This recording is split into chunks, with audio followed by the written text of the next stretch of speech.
You get to vote on this over at the iBang. We've already got stuff like Stand-Up Comic of the Year, top 10 books written by the comedians of the year. Even check out stuff like the Club Speak. It's all on the iBang right now. But this is the hour-long comedies. Let me give you these specials. Here are the nominees. 10 shall be chosen, but only one moves on. The special of the year. Please hold your applause until the end. Okay. Paul F. Tompkins, Crying and Driving. Excuse me. What do you doesn't anybody understand? Hold your applause. Oh. Jay Moore, Happy and a Lot. Nothing for Jay. Nate Bargatze, Full-Time Magic. Bridget Everett, Gynecological Wonder. I understand it's a giant breakthrough for someone who's doing music and comedy to get in, but please hold. Anthony Jeselnik, Thoughts and Prayers. John Mulaney, The Comeback Kid. Tig Notaro, Boyish Girl, Interrupted. Jim Norton, Contextually Inadequate. Robert Kelly, Live at the Village Underground. And Lisa Lampanelli, Back to the Drawing Board. Or how would you say that, Chris? Drawing board? Back to the drawing board? Back to the drawing board. Draw. Is that the wrong way? Is the wrong way to say drawing it? board. That kid can drool. And then he put his socks in his drawers. This is a tough one. These are actually 10 grade specials.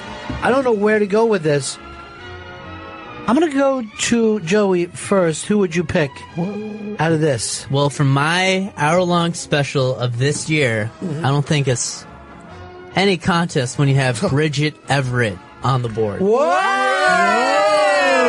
Yeah. I am shocked. That's your choice. You loved that one this year, huh? Loved it. She is so talented, not just comedically, but musically. She can sing, and she just doesn't have any shame on stage designing clothes that completely malfunction on purpose. So you like seeing that side titty? That's what it is. I love that side titty. Yeah. And her timing's impeccable, and she's a great singer. Has to go to Bridget Everett. Now that you've taken Gail's, Gail, who are you picking?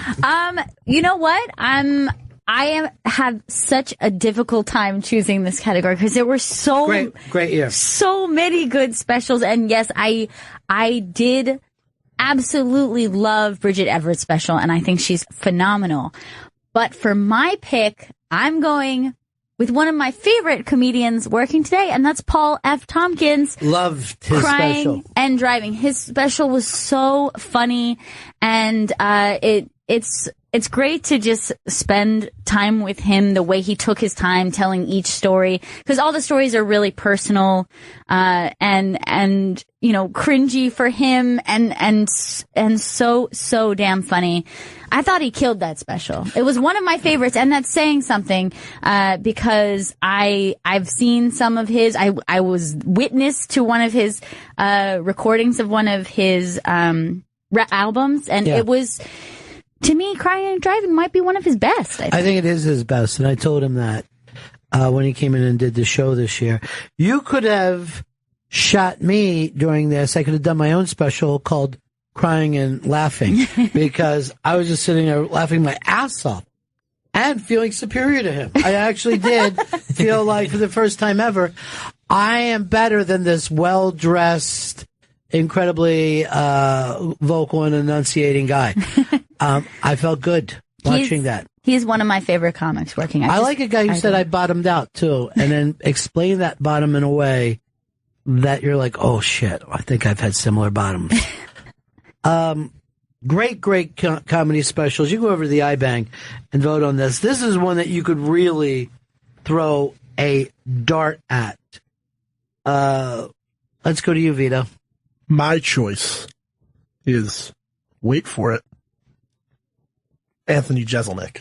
That surprised me. Wow. That surprised me. Yeah. I would have thought you and him come from such different worlds. That's why I said wait for it. I knew everybody was going to take a gasp and step back. Yeah, we did. We gasped and we stood back. Yeah. Actually, I gasped and stood forward. I don't know why I did that. Probably should have been leaning away from him. Because it was so surprising. Yeah, I found myself walking in. Well, it's especially shocking knowing what a Bargatze man you are.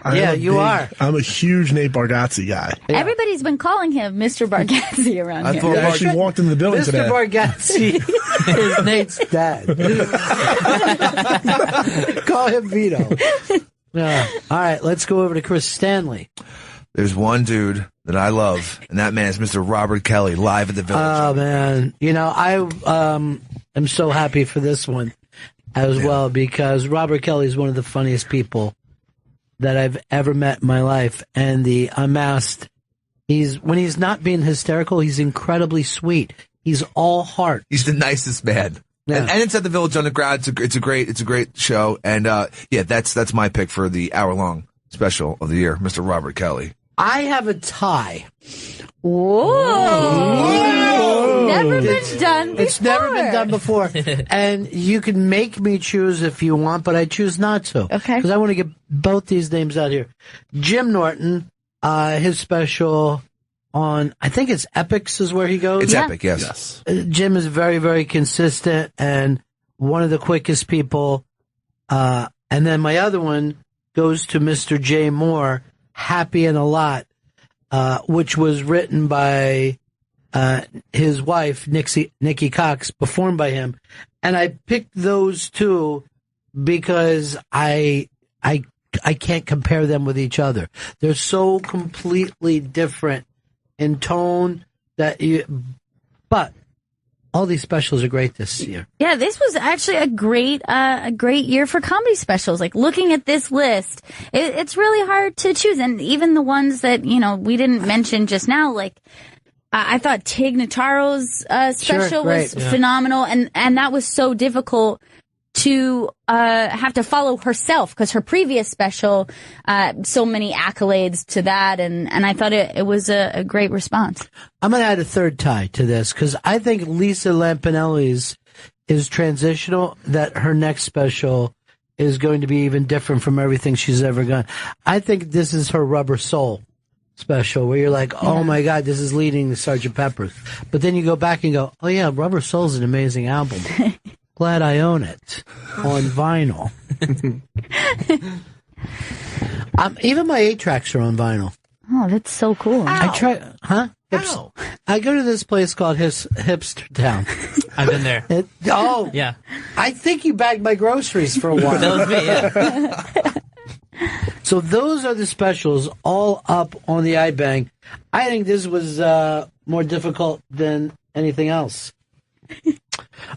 Chris, what do we have next? Next, we have the best viral videos of 2015. The Bennington Show and the Interrobang.com present the best viral videos of 2015. What do you mean by the best viral videos? The ones we love the most, the ones we maybe, I say, well, the ones we forgot about, but that at the time we loved more than anything. That's right. So the ones that we loved the best, we forgot about? You'd make a great father. I know that I'm his favorite because he never talks about me. He doesn't know me. My dad, I was his favorite because he doesn't know who I am. He favored me, so he left me at birth.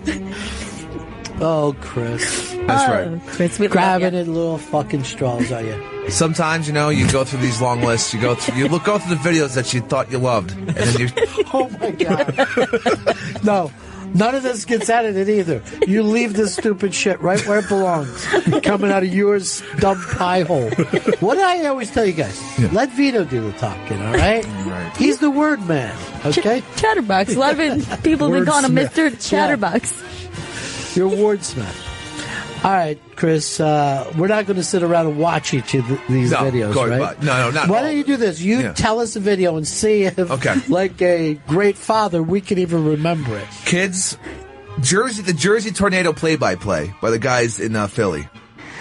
Well, they weren't in Philly. They were in Jersey. In Jersey, down at the Jersey Shore. Yeah, like South Philly guys. Yeah, it's somewhat of South Jersey guys. I think it was only one guy, right?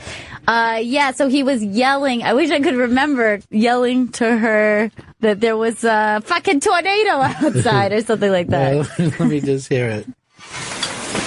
Oh!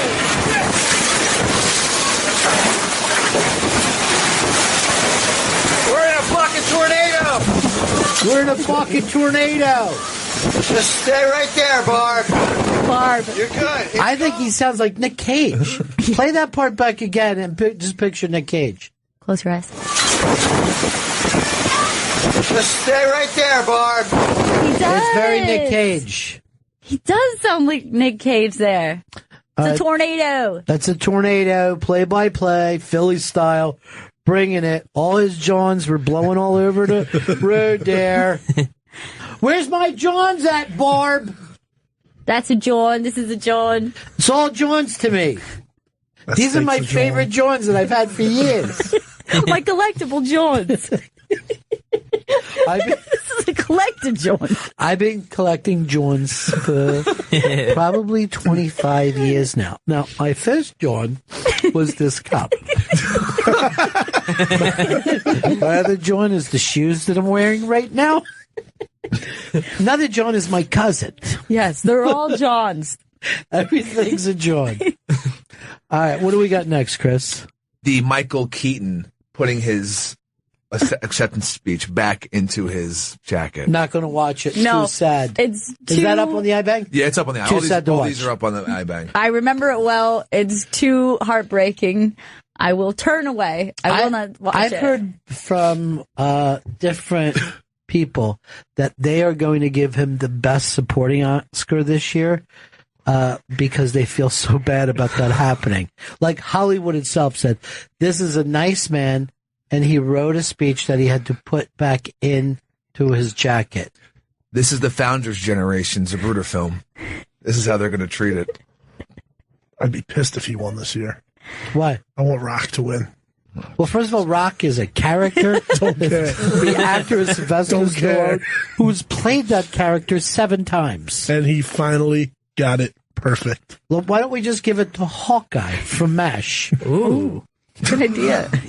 That's not Joe. The award goes to Rock, is it? And the John Ghost. It's just a John, really.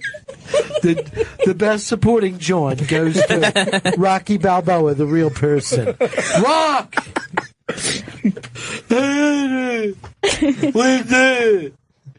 We did. What's the next one, Chris? Next is Dog That Loves a Road Trip. This was a Vine. You love this dog. Yeah, okay. We are going on a road trip. Wow! Yes! Absolutely. Quincy, we are going on a road trip. Wow! Yes! Instead of that, it should have just been the nature dog. Is there any award that we could maybe give out for best dog of the year? Because Quincy's definitely a nominee. Well, there got to be some dog Jones that we got to give out to everybody. Just a little John we give each dog. What's the next one, Chris? The Bear family having a pool party in Jersey. The entire family of bears. Love the Bears, hated the family. Let's move on. If the Bears could come pick up the award, I would definitely give it. Next was the Boston Massholes describing what they thought was a sea monster. You have a much different list than me. Really? And I got the list from you. No, excuse me. That's Ryan Gosling eats cereal. Okay. Just gave away something from later on in the list. You're good, though. I'm just killing. Everybody loved this for a while. Ryan Gosling eats cereal. Now, stupidly, we put on the one where he's actually eating cereal, but it's from the fact that they used to, no matter what he was doing in the movie, they would act like they were feeding him cereal. Right, but this was the tribute because the guy who made the video had passed away. So then he made this video in his honor and actually did, in fact, eat the cereal. It's unbelievably sweet. It's really sweet. That Ryan Gosling is a sweet guy. He's dreamboat. He really is sweet. Let's give him special of the year as a way. Yeah, why not? Look, that's the thing that cracks me up, that he won't eat his cereal. Look. Oh, no. No, thank you. It's really a funny thing. And somebody this funny passes away, pisses you off a little bit, you know? But then for Ryan Gosling to turn around and do that, Yeah. Niagara Falls, Frankie Angel. Niagara Falls. Class act. What do you got next, Chris? Next is Andrew Dices Clay. This was ridiculously funny. And in fact, I've heard this Dice Clay for 15 years, and then to re-laugh at this pisses me off. Oh, it's me, Dices. Guys, I'm over here now. I was over there with, like, Jesus, but now I'm over here now with Muhammad. Me, Dices. How you doing? It's gonna be a comedy fatwa. Unbelievable. Oh, good. Good. Oh, hookah. I barely know her. Good. That's right. Let me see.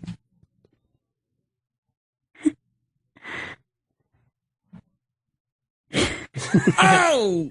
Very, very funny. Love Dices. All up on the iBang. You can vote. How many more of this, Chris? We have 9 more. Oh my God! Oh my goodness. Why? Why so many? There's a lot of viral videos that were out there this year that were must see. All right, go to the bar mitzvah one and skip ahead. This was the bar mitzvah ones. That's the kid I who. hated this kid so yes, much. so cringy, the whole family. I love this kid. I hate him. Well, I don't blame him. It's obviously he has terrible parents. At the time, I didn't blame him, but as the years passed by, I feel like I blame him for not taking it down. I like his brother the most, that you just see, like, who doesn't want anything to do with this whatsoever. If you have a viral video, why aren't we doing too much tuna? Seems like too much tuna should play it. Too much tuna. Too much tuna. The greatest viral video there ever was. The Garian Angels are here with too much tuna. If Too Much Tuna was in 2015, it would have made it. But what year was it? I think 2013? Yeah. And is it still on the internet? Yes. Then it should be there. Is it still going viral every day? Yes. We're watching it every day. All right, of I don't want to course. look at any more of these. I know you brought up Boston Massel, so go ahead and end with that. Yeah, this is the coup de grace. I don't know what this is, but Jay says it's a fucking big sea turtle. Look, baby wheel. It's a baby fucking wheel, man. Holy shit, we are witnessing a baby fucking wheel right here, dude. Holy shit. That thing is big, Jay. What is that thing? It looks hurt. I don't know. Have That thing looks announced hurt, that Jay. they have announced that they're turning this into a major motion picture. Paramount Pictures is behind this, and they are currently in talks with Robert Kelly about playing the part of the guy who sees that fucking thing out there. Dude, Jay, Can we get Matt and Ben to write the script? they haven't written anything since Good Will Hunting, mainly because they didn't really write that. Okay, so that would be the reason. It was script doctored up. From what I heard about Good Will Hunting, there was supposed to be CIA and overseas and code cracking and all that. Really? And so, yeah, in the original script that they wrote. And then it just ended up about them apples. About some dude. Are we going to bother picking a viral winner, or does it not even matter? Well, I can tell you what my personal one Good is. personal pick. My personal pick, you got to go Jersey Tornado. South Jersey Philly guy. I felt terrible when a guy lost that many joints. I really No, did. all his jaws. It came across the water. What do you got for us, Joe? I have the Indiana white trash Walmart cat fight that took place in the middle of a Walmart in Indiana. No one jumped in, and then there was this small child who was helping his mom beat up another woman in Indiana. You realize that we're doing comedy, Yeah. not tragedy. That would be And that tragic. little boy's life is tragic. What do you got for us, Vito? I'm sticking with my little bar mitzvah kid. Oh, You love it. I just like the brother who Because doesn't want I'm to be there. Jewish. And the lyrics. And the lyrics are incredible. I thought they were on the nose, personally. Yeah. Thank you. What about for you, Chris? It's a dog road trip. That dog's the greatest dog in the world. Yeah. I don't want to hang out with that dog and that dude. Well, you will end up forgetting about all yours, but Boston Masshole Sea Monster will be around the rest of your life. So, actually, I feel like we're all losers on this one. I agree. Yeah. And it's just not because of some of the bad edits. I think across the board, America has lost this time. It's the first war we lost since Afghanistan. So true. And now that I realize that Patti LaBelle Pie Guy is on the list, I definitely lost. Oh, you love Patti LaBelle Pie Guy? Oh my God, I love that guy. I felt like if there was anyone over the top, it was him. That guy annoyed me because I saw him try to go viral. Where the little kid who jumped in and kicked somebody in the head for their mom Sure. in a Walmart, he didn't think of viral. He wasn't thinking about his own self. And I'm surprised Chris didn't choose his favorite. This rib and worm video will haunt your nightmares. This is the 2015 Comedy Year-End Awards with Bennington.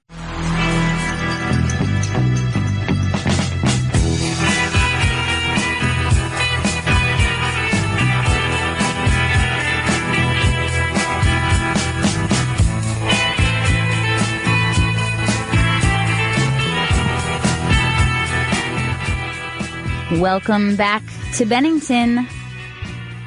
We're going to have a little best of situation going on today. And we're going to be... What? You're right. This is the best of situation. This is definitely a best of situation. We're in a best of scenario right now. We're living in a best of world. I'm with you on this. This is the best of... We're not even here. We're off on our vacation. If you want to know the truth, that's really what's happening. Yeah. You're listening to Ghost. This is a vision. Yeah. But it's an audio vision. Ooh. So you're having a sort of auditory hallucination. Yeah. But anyway, it is best of, and we are playing in just a couple of moments. One of my favorite people, Nick DiPaolo, is coming in studio. And you didn't tell me about this but you were actually intimidated this day. I was very intimidated. I was not sure how it was going to be meeting Nick DiPaolo. I feel he has an intimidating presence, and I was a little on guard. And I'm telling you, within 30 seconds, I adored Nick DiPaolo and was having so much fun with him. So, I mean, one of my favorite guests we've had on by far. He was so much fun to have in studio. I've always wanted to do an unmasked with Nick DiPaolo. I hope I get to do it this year. Part of it is that reason you talked about. But, Nick said to me before that some of the reasons that people feel like that is because of the way Louis C.K. wrote him. And the TV show makes Nick seem a little angrier than he is. I mean, he has, he's definitely a conservative guy. And he has these opinions, but it isn't all that he thinks about. You know what I mean? Right. He's a person. Yeah. But he's not angry. He's not like an angry conservative, not like a bomb throwing conservative, which I think some people think that he is, Right. He's more gentle than he probably was. But he's very sweet. He's a very, very funny guy. He's extremely funny guy. And super fast, too. Just super fast. You know what rough crowd makes it? Because those fucking guys treat everyone, all their friends, they treat each other that way, that you think that they're going to treat society as if it's a rough crowd thing. Right, exactly. So I definitely blame that on Colin Quinn. Yes, it's Colin, and probably in part Louis as well. Colin and Louis are the reason why people think that Nick DiPaolo is angrier than he is. But Amy Schumer showed that Nick is like an unbelievable actor. And I've been in conversations with actors about Nick DiPaolo on that show, and they just think that he's tremendous. I was in awe of his performance in Amy's show. I could not believe it. he was really like a real actor. You know who's I wasn't in all of during that episode? Who? Jeff Goldblum, the so-called great actor. Yeah. Please. He looked like shit next to Nick DiPaolo. I love Jeff Goldblum. One time he came in here and you saw this little thing that. You ever see I have these Virgin Marys made that I wear on by my friend Kathleen from the Bronx? Yes. So Jeff Goldblum was like, he sees it. He just goes like, oh, what is this? Oh, God, look at that. And I'm like, I tell him about it. He goes, oh, geez, that's great. Do you have any more of them? Or, I'm like, this is going further than I'm comfortable with. As he's just holding your necklace. Yeah. Which it's not a regular necklace. It's a necklace that you wear under the shirt. Right. You know? It's protection from the heebie-jeebies, if you want to know the truth. It's to keep the Protestants off your ass. Oh, great. I'm Jeff Goldblum. Hope that doesn't make you too uncomfortable. Mm-hmm. Did you see the trailers out for Independence Day? Yes. Everybody but Will Smith. I'm like, yes. Looks like they do have another black fighter pilot, though. I don't know. You're a racist. I couldn't help but notice. I don't see color. I only see jobs. I'd say, would you see they have another fighter pilot? And I'd leave it at that. That's all. That's all you need to say. And then later people would go, oh, that fighter pilot's black. I wonder why Ron didn't tell me. Oh, because he doesn't see color. That's what it great. is. Yeah, I'm pretty sure I saw Harry Connick Jr. in there, too. You're fucking racist because he's dead. You're saying that to attack the Stengels. I'm not attacking nobody. I'm a big Independence Day fan. Well, you know that Harry Connick Jr. died then, don't you? He did? Yeah. Oh, my God. How did you miss that? Shit. Why would he still be alive? He's the best friend. Oh, yeah. What is the point of having a best friend if he's going to live through? Forgot he died. So why would he be fucking hanging out with Jeff Goldblum if he still had Harry Connick Jr.? Forgot what happened in the movie there for a moment. Yeah. Tell us again what a big fan you are, Chris. Yeah. Not very. Love it. It's like being a big fan of the fucking Giants and forgetting that they won the Super Bowl that year. It was a really great season. I forgot what happened. I know they went to play the Patriots. I don't know what happened, though. Eli got injured. Big fan, though. Anyway, that's important. Eli never has been injured. Never. You know, it's really... Isn't that the craziest thing? Never? Eli Manning has never been hurt. Healthy. You don't think he's unbreakable, do you? I think he's unbreakable. That sounds like... if you're playing the game of football and you have never been injured, I'm thinking you're unbreakable. Yeah. So you know that his nemesis is now the quarterback for the Philadelphia Eagles, Mr. Glass. All right, so this is the very funny Nick DiPaolo. Happy holidays, everybody. I think this is the 21st of December. Yes. So you only have a couple more days to do your Christmas shopping. It's the best of Bennington. Show me more respect than 12. I'm Nick, like, that song sounds familiar. Nick DiPaolo, what's happening, buddy? A lot, I guess. You got a big show coming up at Gramercy Theater. Yes. Yeah. Please come out, folks. I saved my ugliness for New York City, so. I was in a good mood till I fucking left my house. I was in the city at 5 after 1, and I'm like, I'm not going to park in a fucking garage for $50 for an hour. So I go over to Broadway, and I see those signs, 6 hour max. Yeah. But, naturally, I don't see the sign above it, commercial vehicles only till 3. So I pull over on Broadway on the left side where you get an hour's worth. Right. But, so I can take and I look at it. It says, it maxes out at 213. So I'm going to get a fucking ticket anyway. So I get back in my car like a dick and get into this fucking death spiral between Broadway and 7th. I used every racial slur, every fucking cop slur, Mayor de Blasio, you goo-gobbling cocksucker. It was just, I almost started crying as an adult. Yeah, I know. I know that feeling. But it was such a rookie mistake because I've come into the city 1,000 times. But this is the worst part of the city, Midtown, because this is the fucking, where they get the tourists. This is the bridge and tunnel assholes that fall for it. They just come in and like, oh shit, we better park. There it is. And they give $1 million. And I say that as a guy who did that. Now I come through the tunnel and I see the place that I used to park every time I came to New York. I used to come right out of the tunnel and into a parking lot with cash out. Like, here, don't let anyone hurt it. Can you imagine I get back into my car after parking it? You know, I should have taken the chance. So what? I got to fucking take.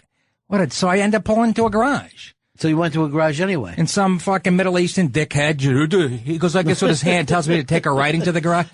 And then I see like 50 yards down the road, it says, pull up to this, stop here. So I start to he just waves his hand, doesn't tell me, and he starts yelling at me because I'm going too far. I go, what the fuck does this mean? And maybe in your country, right. And I'm in a classic fucking, I'm sure he's not farting in my car right now. And he already thought you in a bad mood. That was the problem. Oh, did he ever? Yeah. Holy shit. I was fine when I left the house. I live in northern Westchester. I'm like, beautiful. This is about all I got today. Did all the heavy lifting for this gig fucking days ago. And next thing I know, I'm fucking just, speaking in tongues and shit. Well, why don't you take the train down? Why doesn't... I'll tell you why, and that's always the first fucking suggestion by everybody.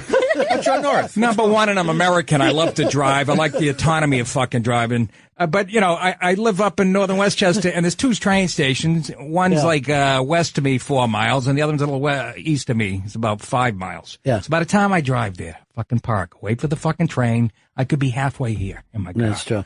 And usually the parking thing, like I said, it was a classic rookie mistake. If my wife ever did it, I would have choked her out. But, so... But that is true about being an American. We expect the car thing to work out for us, even though... But this is a communist city, so it doesn't work. But also, there's 3 times the amount of cars as there were in the, early 1960s when they built all these highways. It's obsolete, these highways. Yeah, absolutely. So everything... And they said if we add more highways, we'll just get more cars. It will not help. Nothing. We are a cancer that cannot be slowed down. There's just too many people. Everybody has it's not one family has a car. Everybody in the family has. Yeah, 12-year-old has one. 12-year-old Latino girl passed me. with 6 of her kids in the back. All they were going to buy cars. They were on their way. They were heading to Northern Boulevard. They're having their Latino Day special right after the Mets game. You can pick up a fucking Dodge Caravan at seat 70. Oh. I don't know why I'm bringing them into it. They have nothing to do with it. They had nothing to do with it. And yet white people crossing the street like they're paralyzed. Can you pick up the fucking pace? I'm trying to make a right onto fucking Broadway. Well, they just got here and they were really excited with the city, Well, that's what it used to be, the tourists dragging their feet. But now it's just fucking people. That's just everybody. That's the only bit of power they have in their day is crossing in front of you. So they move like Stephen Hawking in a fucking snowstorm. Anyways, is there whiskey in this like I fucking asked you? You need anything to drink? You need anything? Because we probably do have booze, don't you? Yeah. Yeah. There's a lot of problems going on here. What do you need? I got some Tito's vodka. I got some red wine. Give me some red wine. That'd be nice. That'd be nice. Right. It's classy. Yeah. The wine, boys. Right now the cops are writing down. Nick's going to be leaving serious about... Bring us the finest bottle. Yeah, and bring the lights down a little bit. Make it a little more romantic. I have John Denver music in my car. I'm not shitting you. I was talking about this on the show on purpose. I put in the best of John Denver. Yeah. In situations like this. Just to slow you down a little bit. To take it fucking down a notch. Yeah. But then I'm singing Annie's song, and I'm throwing in my own lyrics. Yeah. You fill up my senses, you miserable cocksucker. You stole all my money. Why are you keeping red wine upstairs? What are you planning on a steak dinner later? What are you doing? Decibel Wine sent us some wines. I left this bottle just as an emergency bottle. This is a nice thing. I thought it was the serious Merlot. I'm the sommelier. It's sassy yet not arrogant. You got this whole set together though that you're doing at Gramercy, right? Yes, I'm working the shit out of it. That's good. It's I put the other hour to bed that came out in January, and I had a head start on this one. It's not done yet. This next one probably won't be done till the middle of next year or spring, I would say. That's fun though. How do you know when that's you're like, okay, I'm ready to lock it? It's a good question. Yeah. Really don't. Yeah. You kind of do. As you get older, you Yeah. just sense it. It's like an instinct. It's like, this bit is half done.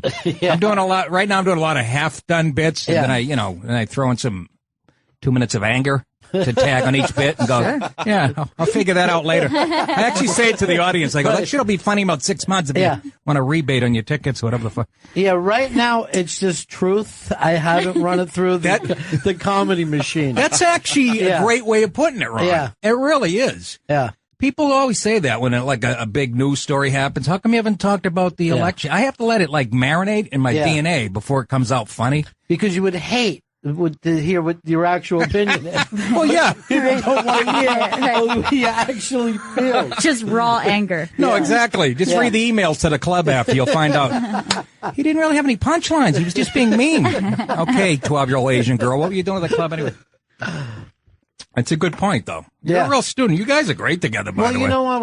We have a blast doing it, and I'm glad to have you come in and do this. Can you change your show to after 5 p.m. when there's parking for humans? Well, you know what? There's no reason that we can't open up and do this anytime that he's in town. He doesn't have to fit into this. No, because I'm not going to fucking take calls during this. Let's bring a caller in. And caller, what do you think? Yeah. You called me a bitch at the Comedy Cellar.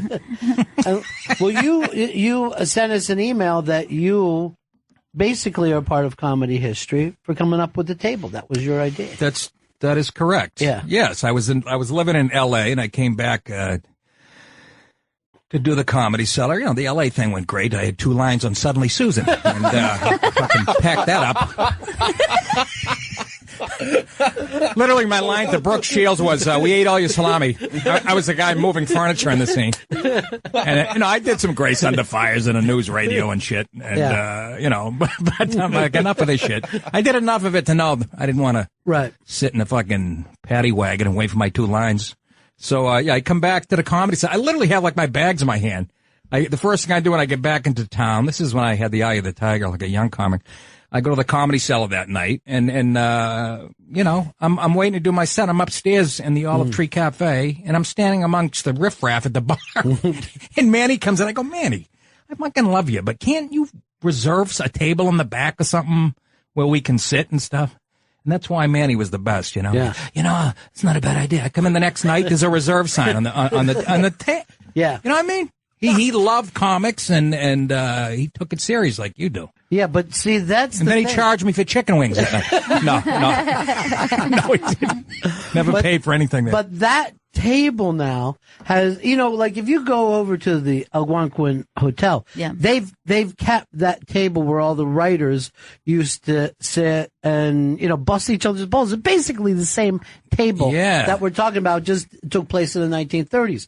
So who sat at that table, Ron, in the 30s? Well, it would have been Dorothy Parker was there. Funny broad.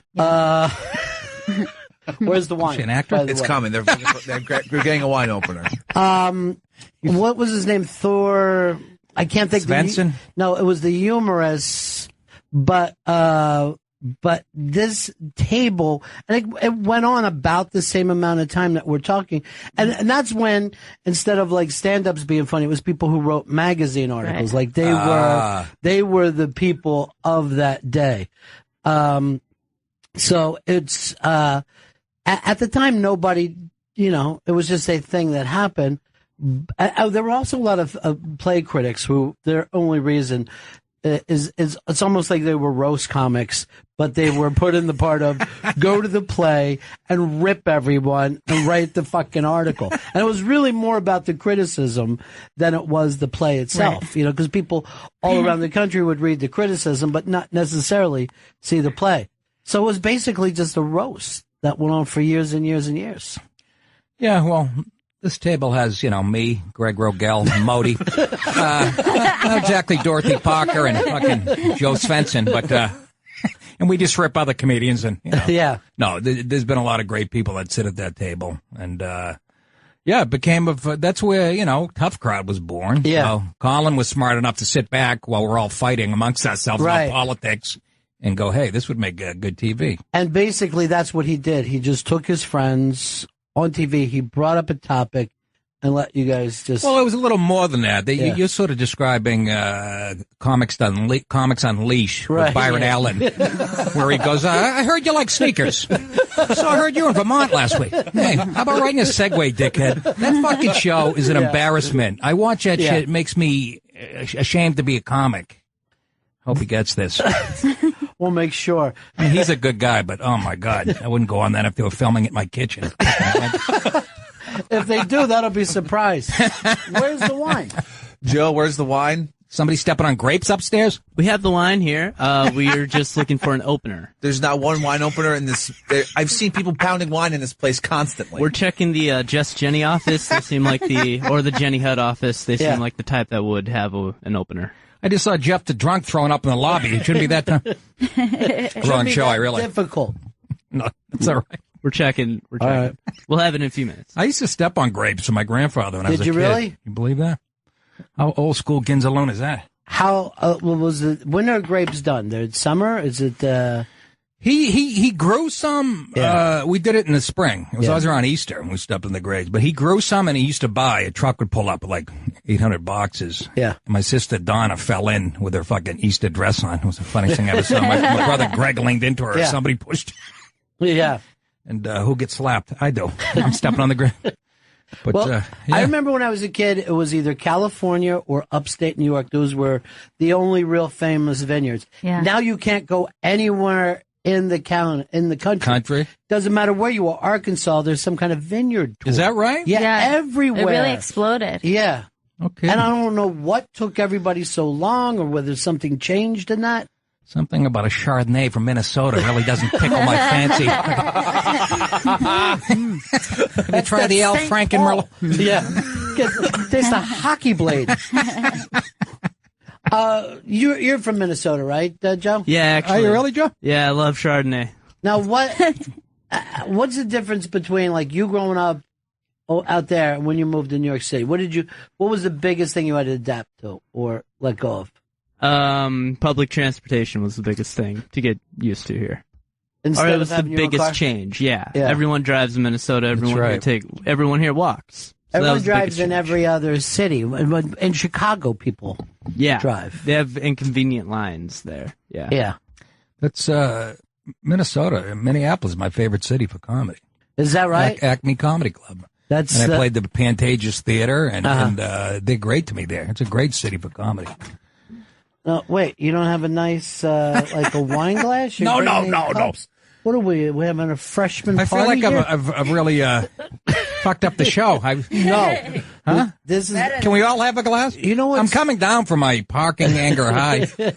The thing is, you've come in and you've pointed out some weaknesses we have in the system.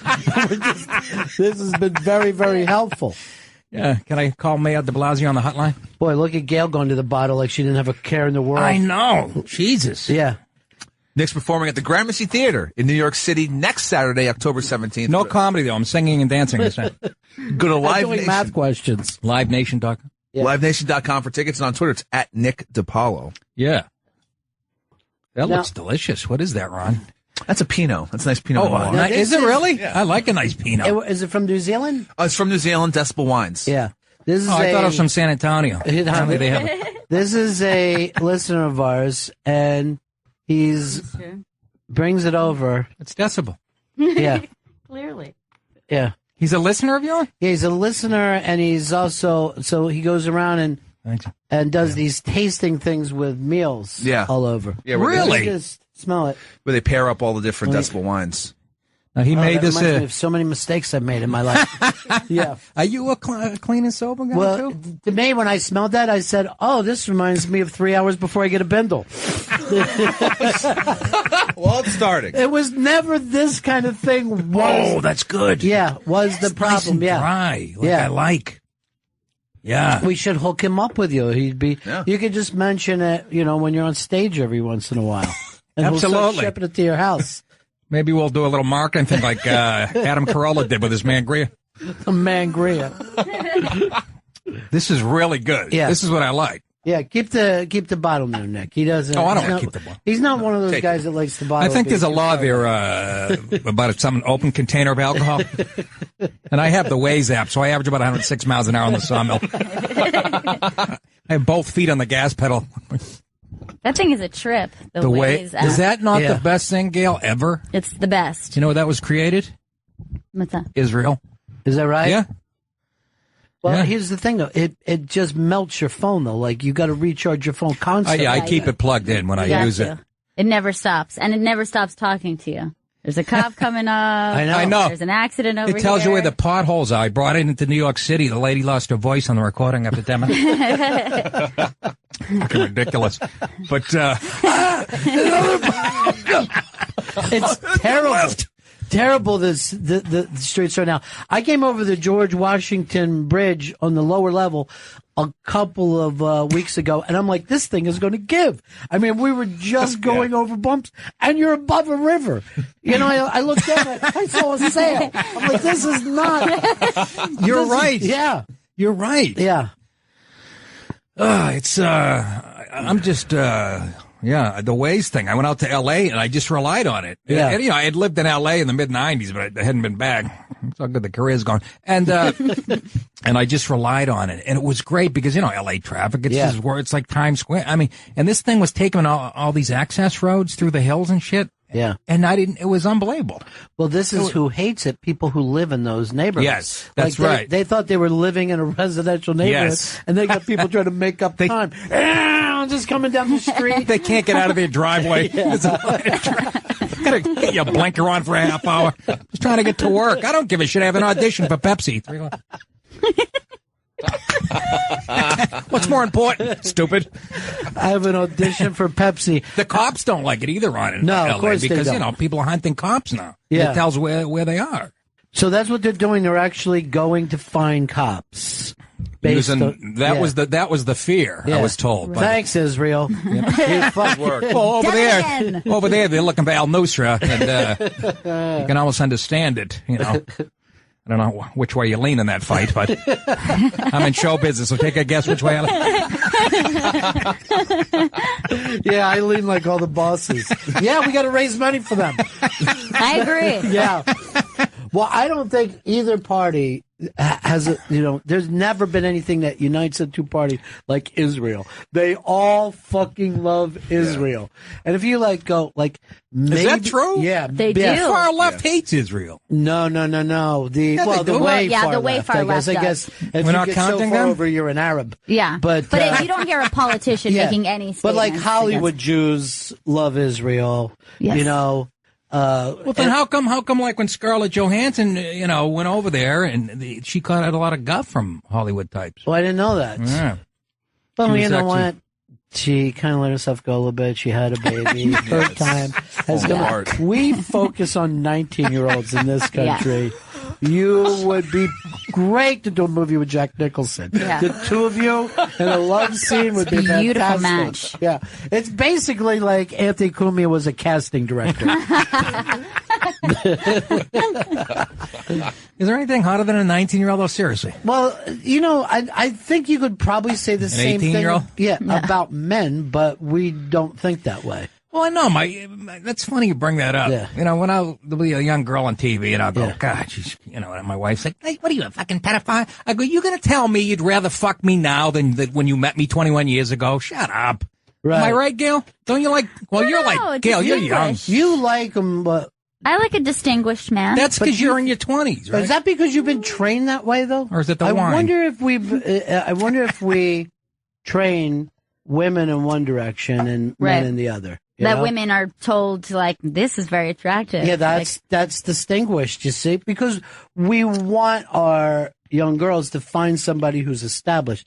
You don't want your kid to run off with some fucking buck-teethed elbowed idiot fucking 20-year-old frat boy. You're like, no, find some old fucking dentist for yourself. Yeah, but girls now the thing, at least this is how they portray it in Hollywood. Yeah. The Cameron Diaz is she in her 40s now? Yeah. They want to fuck the boy toy now. Right. Right? That wasn't always the case. No. Cher, can I ask how old are you? You're 20-something, right? You know what? Here's the thing. 18? She's in her teens. Now, Cher was the first. Wow, I really fucked that up. Cher was the first, I think, to go in the other direction and start having young guys. Cher? Yes, Cher. she kept a Yeah. pool boy around. Yeah, and then finally her daughter true. was so disgusted that she grew a cock. She was like, I can't deal with this anymore. I'm a guy, all right? That's what happens. Yeah. I mean, Jenna, same thing. 10 minutes around the Kardashians, he fucking gets tits. He says, I'm out of here. But that's a good point. Cher was sort of a pioneer. You know, Caitlyn Jenner is so beautiful. I was just reading the paper. So Which one is she? I can't keep track. Caitlyn is Bruce. Oh, Caitlyn. Yeah. Duh. This is some good wine. Yeah. Yeah, Caitlyn still has a cock, so it's still Bruce in my opinion. So you're not going to give her or him the No. thing. If you know, I actually interviewed Bruce Jenner, and all I talked about, I didn't talk one thing. All I brought up was winning the Olympics, because I don't think there's Well, anything. how long ago was this, Ron? Well, this was only a couple years ago. Oh, and no I brought kidding. up a 35-year-old story. You know what I Right. mean? Like, Yeah. I was like, to me, if you win the decathlon in the Olympics, Yeah. that's it. That's There's right. nothing bigger That's right. or better in the world. Right. You got the 100 meters, you got the fastest person in the world, and then you got the decathlon, the best athlete. I wasn't about to ask, what's happening with the girls and why? Right. That would have been a waste of time to me. And he was remembering it like it was yesterday, but at no time did I think, and I'm talking to a chick. You know, Yeah. he covered it perfectly. I had his poster on my wall when I was 14 years old in Did my you? bedroom. I had to take it down last night. I mean, what the fuck is that? You know, I watched the Kardashians for the first time last week. I watched about a minute of it. Yeah. I actually had this thought while I was watching it. Well, maybe ISIS has a point. I don't think I'd mind seeing Chloe's head rolling down Wilshire Boulevard with a wallet in its mouth. No, not that. Aren't the Kardashians everything that Islam hates about us? Yeah. This kind of materialistic, spiritualist, vapid, Sure. fucking money-grubbing whore. Yeah. I don't want to live in an ISIS world. I mean, I don't live in a world where they throw acid in a little girl's face who wants to go to school. But I don't want to live in a world where somebody like Kim Kardashian is set for life because the thing she shits out of is shaped like a giant peach. You know? Isn't there a happy medium?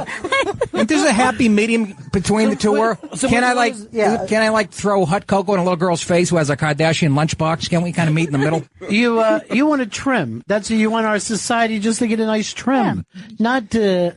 Not the whole thing, but come in and take care of some of it. Yes. Yeah. Exactly. A little off the top, tighten the sides. The funny thing about watching the Kardashians is I don't, but if I come across it within a couple of minutes, I'm like, yeah, they should be able to get that couch. Like, there's some, like anything that my chick would be talking about that I ignore, then I'm watching them, I'm like, the couch is too big for that room. How's it a fucking show? Kim, this couch is too big. There you go. Yeah. What is that voice, Gail? Help me with Does that have a name, that type of? Well, they have their finger on the vocal fry there. They're doing the vocal fry. No, what's a vocal fry exactly? That's when you talk like this and you have this little fry to your voice. I hear grown women talking like that. And it's not from any part of the country. It's not. It's like a little affectation, I think, that people, sure, maybe there's a couple girls who spoke like that, Right. and then for some reason that girl suffered. was thought attractive, and then it just went from there. But it's not it's not an accent, it's just like a... But what are they saying when they use that voice? I'm helpless, I need help, I think it's more like I could care less. Like, Right. yeah, I guess, whatever. I thought it was that down. the vocal cords were damaged by cock. Yeah. just Both. It's really slamming both. in. Both black and white, by the way. Now, your team doing well this year. You're a Patriots guy, right? Yes, I am. And we've got Tom out of all the bullshit. That's Yes. all behind us. Boy, you pissed off the wrong guy there. Yeah, we did. We thought we had them. We were going to take away the Super Bowl championship from them. And now it looks like we could stop the season, and as Green Bay, the Patriots right now, we'd all be happy. Let's have the Super Bowl next Sunday with those two teams, and boom, do it. Well, I guess you could make that argument, but you know how the NFL is, man. It's so fickle. You know what I Injury. mean? Yeah. And the injuries, like you said, that could, every time Tom drops back the pass, I'm holding my breath. I just picture somebody rolling up on he has been unbelievably healthy his whole career. Well, that just happened in Pittsburgh, something that didn't even look like a big deal. Yes. And it's a season ruiner. Suddenly the dog killer's in there. You see his head's on a swivel. He doesn't know any of the fucking The dog.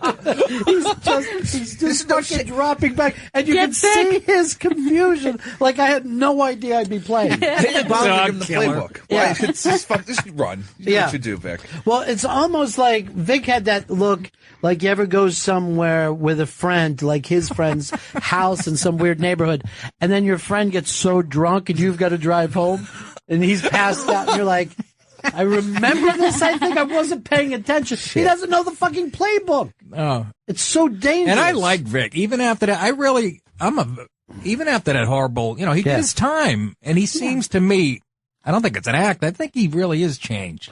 He's a tough cat, man. I'm an Eagles fan, so I hate his guts. Like I was saying, he can be a real prick. He's drowning poodles, fucking killing basset hounds with a hammer. What an asshole! I turn as soon as somebody goes with the eggs, I'll just turn around and start saying, "I'm saying shit in this guy I never thought before," and I give them the benefit of the doubt, and then they make a slight mistake, and I join the torches and fucking pitchforks chasing them out of town. I don't know what to make of the Eagles this year. I don't know what to make of them. I have faith in Chip Kelly, though. Yes, I do. You know what? Yeah. I can't believe it because to me, I feel like I got fucking cotton candy and a fucking candy apple in the other hand. I'm walking through the Midway and I'm trying to tell my mom that I almost won a giant bear and spent all the money. I feel like anyone who thinks that their system is so good, like I gave him that, like maybe, he's trading away our team. I'm like, maybe it seems like he knows what he's doing. And now I know that he lied. He's a liar. Wait a minute. This is like his first bad stretch. Yeah. No, but I'm saying. But you guys got spoiled. He came right into the NFL and he did better than. No, you're never spoiled until you win a Super Bowl. Oh, that's not going to happen for you guys. Forget about it. It's a wet dream, Ron. 50 years and not a Super Bowl ring. Why are you even a fucking team at this point? Bill Berge was the last fucking hope you guys had. Bill Berge, the great middle linebacker. This proves Gail's a teenager. She's like, what the fuck? Well, actually, I remember when we would drive past Bill Berge's house and you wanted some more wine? Yes, I do. This shit is delicious. Yeah. If I get pulled over, can I use your name? You know what? You can, but... Ron Bennington, give it to me. You're really a wine guy, huh? I got to be honest with you, and I'm more of a white wine guy. Yeah, which is kind of fruity. We got some white too. But you know what? When it's really dry, red, I'm particular about this. Is right on the money. Yeah. Who sent you this? What's their whole thing? Give them a plug. That's Dan from Decibel Wines. Decibel Wines, New Zealand. Oh, he's in New Zealand. And how's he always in the States selling this wine though? He's got a summer home in Bayonne. At decibelwines.com to find out more about the company. Yeah. Well, I know that he's friends with Kathleen from the Bronx. Yeah. And he takes them out wine pairing or something. I think he goes around like the world really, just selling this wine. Just pushing it. Seems like a cool gig. Yeah. Yeah. For a while. Peddling wine. My grandpa's wine was almost like red wine vinegar. Yeah. I mean, it's really, really, you know what I mean? Yeah. Yeah. And that's what I sort of grew up on a little bit. Well, that's This is delicious. The Italians believe in making their own wine, right? That's the thing. That's what my grandfather, I mean, he lived till he was 93. This is true, okay? He's 89 years old. I grew up next door to my grandparents. My grandmother comes down to our house. We're eating dinner, right? She's got red marks all over her neck. She's crying. My father's like, Ma, what happened? My grandfather had like 3 glasses of wine and wanted her to dance with him. And she wouldn't. Try to choke her.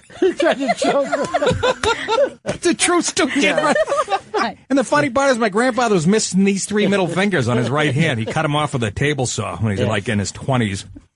But you know what? He swore by it, and he was right. I mean, you hear it, right? All about the antioxidants and how good wine is for you. And he lived till he was 93, got sick for a week and died. Just the way we'd all help to go. He grew one of his fingers back, though. The wine was so good. It'll do that to you.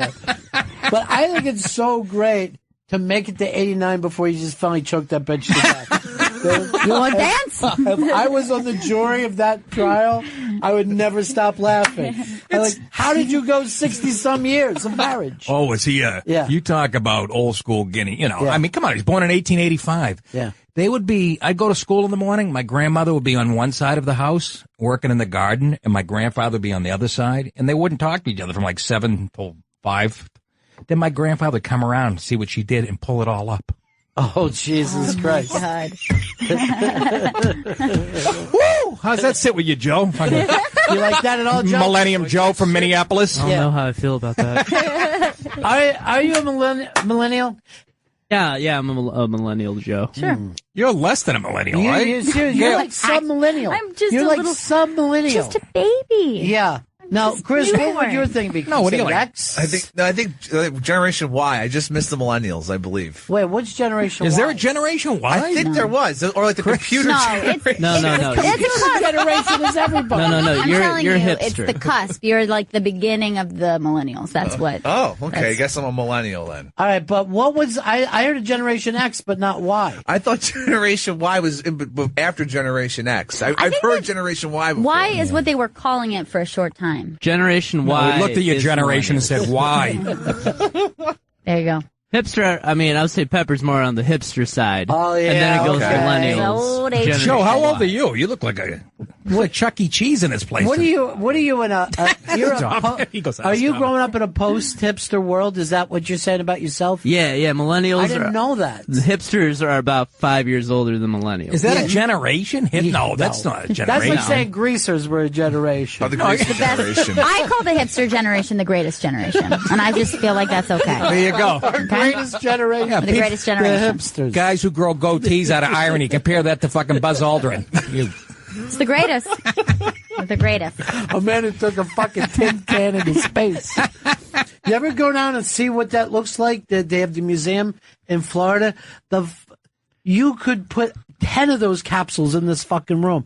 They were basically built right around their faces. Like Yeah. little trash cans. yeah, just little Yeah. trash Coffin. cans with clicks on it. Can you And imagine that?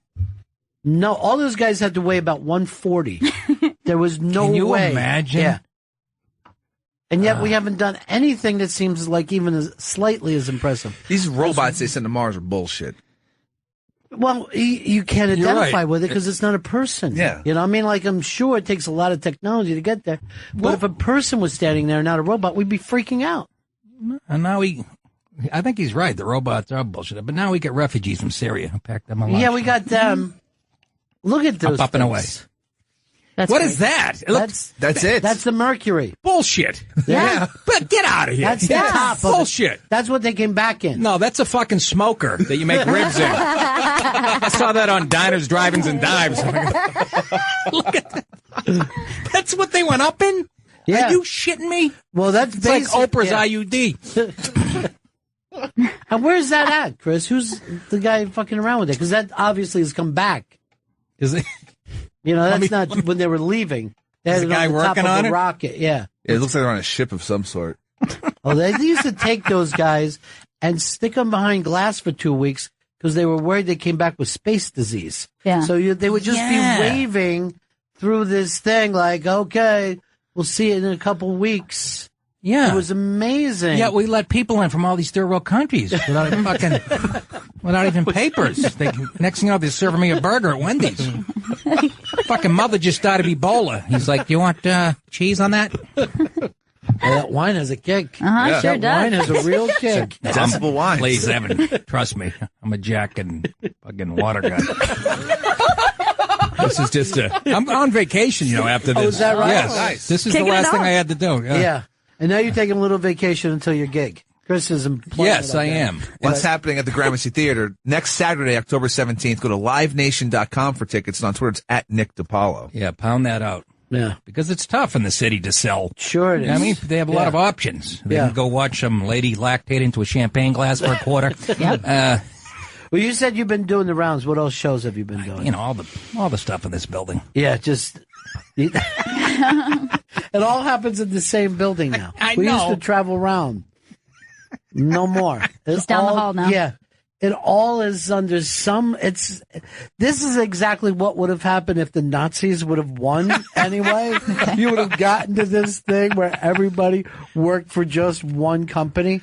But that's what's happened. Welcome to Zeke Heil Radio. It's you know, Ron. You're your old man. Like you have this breadth of knowledge. It's very.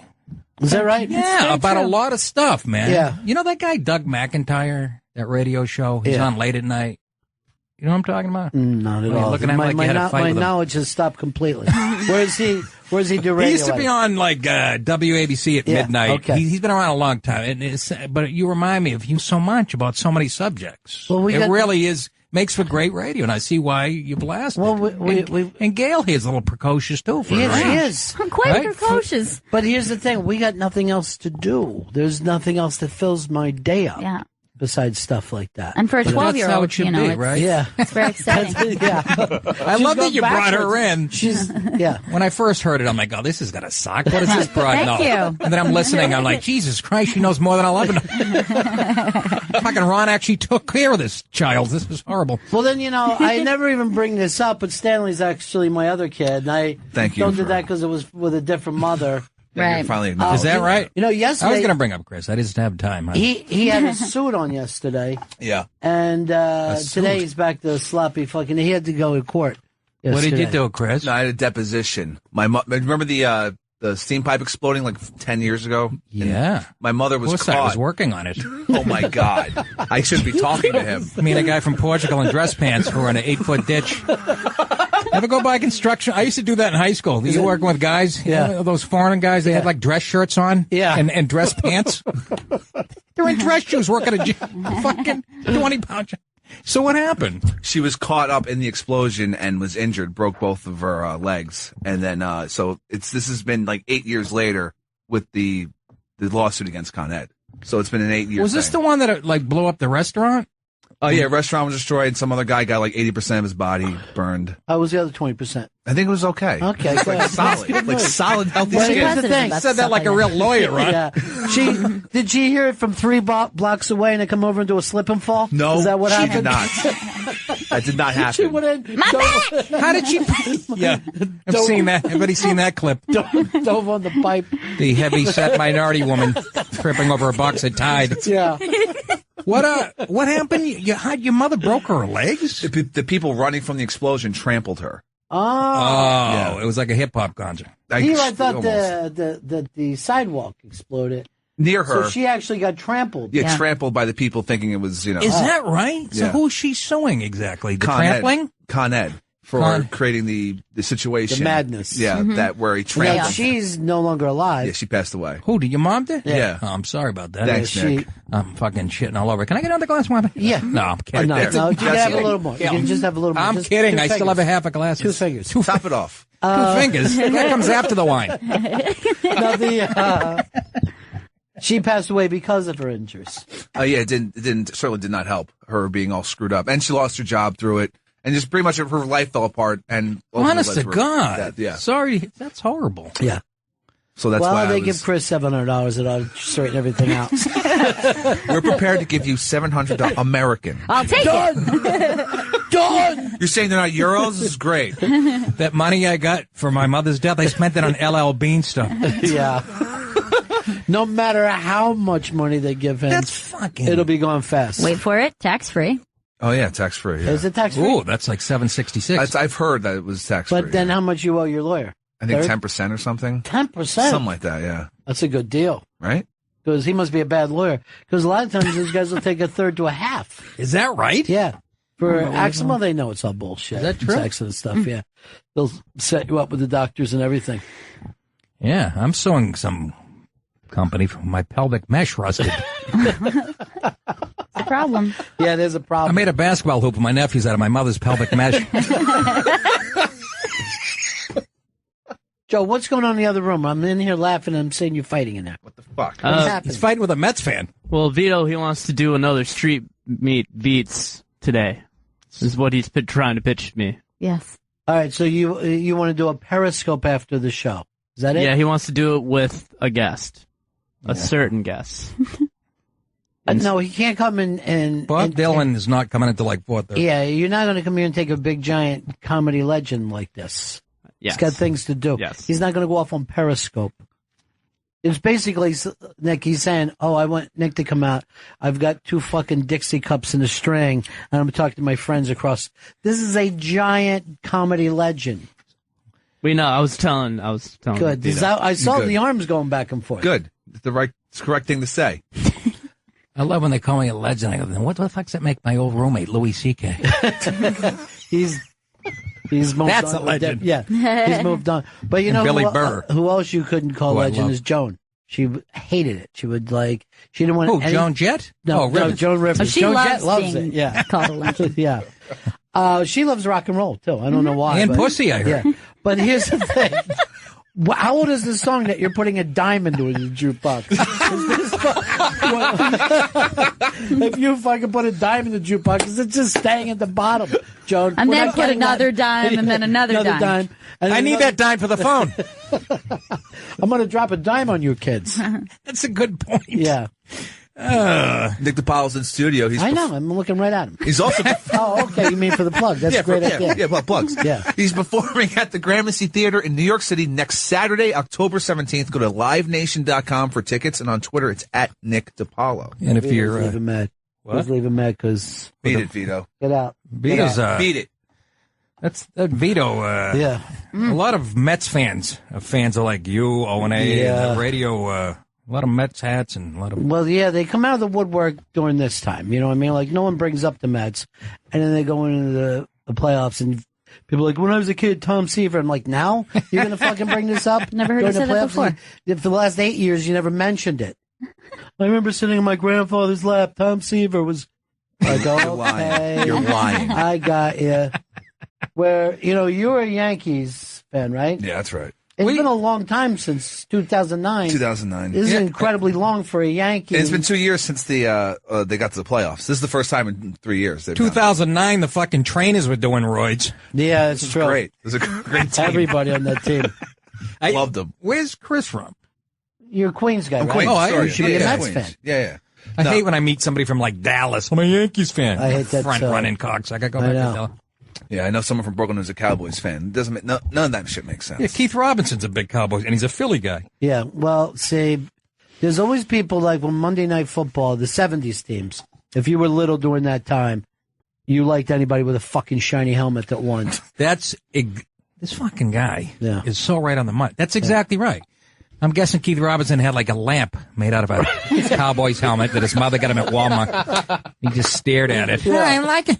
But no one ever is like, oh, in the 70s, I was watching the Browns game and I fell in love with them. It's always the Steelers, Cowboys, and Raiders. Always. I loved the Raiders Yeah, as everybody. a kid. Yeah. I was a Patriots fan, and they cheated us out of an AFC championship like in 1976. And this is so funny. I'm talking to him like an 18-year-old. And Yeah. and Stay yeah, then they paralyzed one of our receivers, and Yeah. and they had that reputation for being dirty. And my old man was a typical kind of Ginzalone. He always liked the bad guys in the movies. He was Yeah. always like a Raiders fan. So you love the Stingley hit. You're like, oh, I didn't my God. love it. No, that made me. No, that made me sad. Yeah. But I was a defensive back, and Right. and I was like, this Jack Tatum is a motherfucker. Yeah. And then I read his book, but I love that bad boy image. That's why I'm living a wet dream here with the Patriots. Sure. I mean, they were my team, but they were a laughingstock till 1985. Yeah. They were a laughingstock. And now that they're a dynasty and they're hated by the country, like the Raiders were, exciting. I'm living a fucking wet dream. Even like you said until 85, then they went to the Super Bowl and became a laughingstock during the Super Bowl. Oh, That did they Super ever. Bowl trouncing that they took was so god awful. That's the best defense in the history of the league. Don't you Yeah. think so? Oh, well, it's the team that should have been a dynasty. You know what I mean? They should have had such a long run with that team. The Bears, you're done. Yeah, the Bears were unbelievable. And now all people talk about, of course, is the 49ers because, they got the 4 rings. But that one year of the Bears, everybody went, well, we know who's going to win this year. We said it. What We happened? knew it. Did we just ya? looked, yeah. and they didn't even have a quarterback who was going to go into the Hall of Fame. That's a tough thing to do, to win the Super Bowl without a Hall of Fame quarterback. But it's a rare thing. But they had a defensive tackle playing fullback. Yeah. Remember that? They were just rubbing it in. They had the fridge. 5'10", 411 pounds. In the meantime, they wouldn't give the ball running sweetness. off tackle. A guy who carried them through all their bad years. Guy only had 8 years left to live. Give him the ball. And they go like this. Oh, we would you would get your Super Bowl TD. We're doing a joke right now. So line up with the rest of us and laugh. We're doing a Look joke. Look at Fatty run for a fucking touchdown. It was fucking horrifying. Tony Easton was playing like a fucking girl. Somebody tackled him by his skirt. He would just feel pressure from the back, and he'd fucking fall down like a fucking unbelievable. It was like Boy George trying to run the oven. Here's a reference from the early 40s. It really is a nice. By the way, he's in here now, and he does the shave down. Boy George completely shaves everything down, so no one ever. Seriously? Yeah, even his pussy. Yeah, I think even his vagina's shaved. I didn't ask him because I know he had melted some wax on his head. Chris, Camera Chameleon is still a great song. I don't give a shit what anybody says. Yeah, but remember when I love saying it to Ron. Guy who's been in radio so he knows everything about music, like good music, and he's looking at him like, yeah, sure, whatever you say, you dumb guinea. Nick DiPaolo's in studio. I know, I'm looking right at him. You can see him perform at the Gramercy Theater in New York City next Saturday. Dan October Soder is 17th. opening for me. That's great. Oh. Sorry to talk over the date, the most important part of the play. Go ahead, say it again, Chris. Do it right. Nick DiPaolo's performing at the Gramercy Theater in New York City next Saturday, October 17th. Dan Soder's opening for him. Go to livenation.com for tickets, and on Twitter it's at Nick DiPaolo. It's going to be a good show, I promise. You're gonna. I bought new Wranglers. Oh, is that right? Oh, very nice. He's got I like dungarees. dungarees. Yeah. My mother still calls them dungarees. So does my mom. My mom will do the same thing. Where did that come from? What's the history? Don't know why it's called that. It's not Latin. I lookked up dunga and rees. But at least there was a way of telling men's pants from women's pants at the time, because a woman would not wear dungarees. No, but a man would put on his Wrangler dungarees, and then it all became jeans. Yes, everybody has jeans. Jeans. We're all wearing jeans. I don't even buying jeans now. It's overwhelming. You want loose fit, relaxed fit? What the fuck? I have legs and an ass. Find me something. Button fly. This is a good idea. I have fucking 12 drinks in me. I got to remember the combination of my dick. You with me, Mike? Joe? You part of this, Joe? Yeah, I'm all the way right here. You know, he's a millennial, and a lot of this, it comes across as aggressive feel. Well, no, I mean, if I saw it on Snapchat or something, it would really... Okay. Then it would be significant. You would understand it. Snapchat. Yeah. Do you Snapchat? I do. What happens there? You snap? Yeah, you snap, and it goes away. and then it goes away. Why is that? What are you talking about that has to be deleted? And it can be found, I'm guessing. If I wanted fucking Snowden to find it, he could, right? Yeah, totally. We'll yeah. get you. Well, it's revolutionized sexting. That's goes right. away. That was the whole idea That was the behind whole it, idea. wasn't it? Yeah, it was kind of... See, I even know that. Yeah. Take a picture of your left nut and send it to your mother on Thanksgiving, and it disappears. Johnny Gogo just tweeted, listening to the show with his 1-day-old baby girl. He's got a picture of him up. Aww. Yeah. It'll be a guy before it's in 5th grade, the way things are going. It's the way we do it. Well, we're gender Neutral and gender fluid. Fluid. Right? That's the thing. Do you buy that, Gail? So, into that? Yep. Gender? Do you You really? can't even guess what gender I am. Nobody knows. Because it changes. Last night you went out for a date with Adorable. yourself. Yep. What about you? Are you gender? Do you worry about gender at all, Joe? No, I don't worry about gender. See, Me and Joe are genderless. Just, You know what I mean? gender neutral. Gender neutral, huh? Okay, so when you're at home and 3 gang members break in, and your fucking niece, who doesn't know what she is yet. Yeah, no, I don't know where I'm going with this premise. I don't know. Yeah. Ron, finish that, will you? I talked myself into a corner. The important thing is gang members broke in the middle of the night. And you're going to want to pick a gender. That was when dumb, they wasn't do. it? Gang member. They don't break into houses. They're shooting people on the street. Marlon Brando comes running in. The gang's here. What, are you going to sick your niece after him? Everyone Now you got it. Or nephew. That's it, right? You pulled your way out of that. Hey, Dawn, No. put down the nunchucks and the fake mustache and get after this fucking bad boy. All right, we're gonna wrap this up at Nick. Oh, really? As always, yeah. Holy shit! Then You're just so goddamn funny, Chris. Where's Nick gonna be performing? Nick's going to be performing at the Gramercy Theater in New York City next Saturday, October 17th. and on my wife and the Finger Lakes this week. But listen, The Finger Lakes. Go to livenation.com for tickets. and go to nickdip.com. NickDip.com. I have other gigs. My schedule's up there, and listen to my podcast. Can I say that? Yeah, you can say whatever you want to say. Sure. Of course. .com, and that's picking up steam. It should be making me money in 2036. It's the best of Bennington. Remember, you can go and vote on the iBang all week this week on Comedian of the Year. I forget all the different things. But my favorite thing is what the comedy club owners and the promoters had to say about what was happening in comedy this year. I'm going to check that out, and I'm going to vote. My vote counts. For once, not unlike for president. Yeah. This actually does. This actually means something. Make something of yourself. Get out there and vote. We talk about that we get to do a lot of cool stuff here, and my show Unmasked, which has been on for many, many years. Every once in a while, I'll be doing an Unmasked and have a weird feeling of someone that I'm talking to. You know what I mean? Like, geez, I can't believe that this is happening.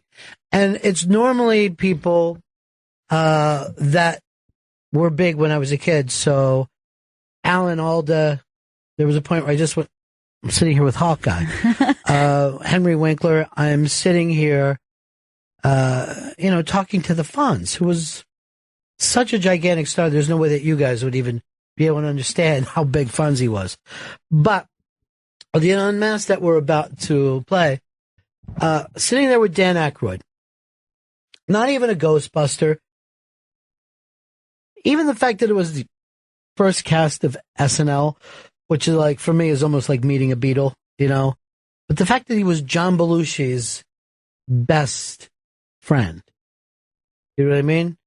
John Belushi's best friend.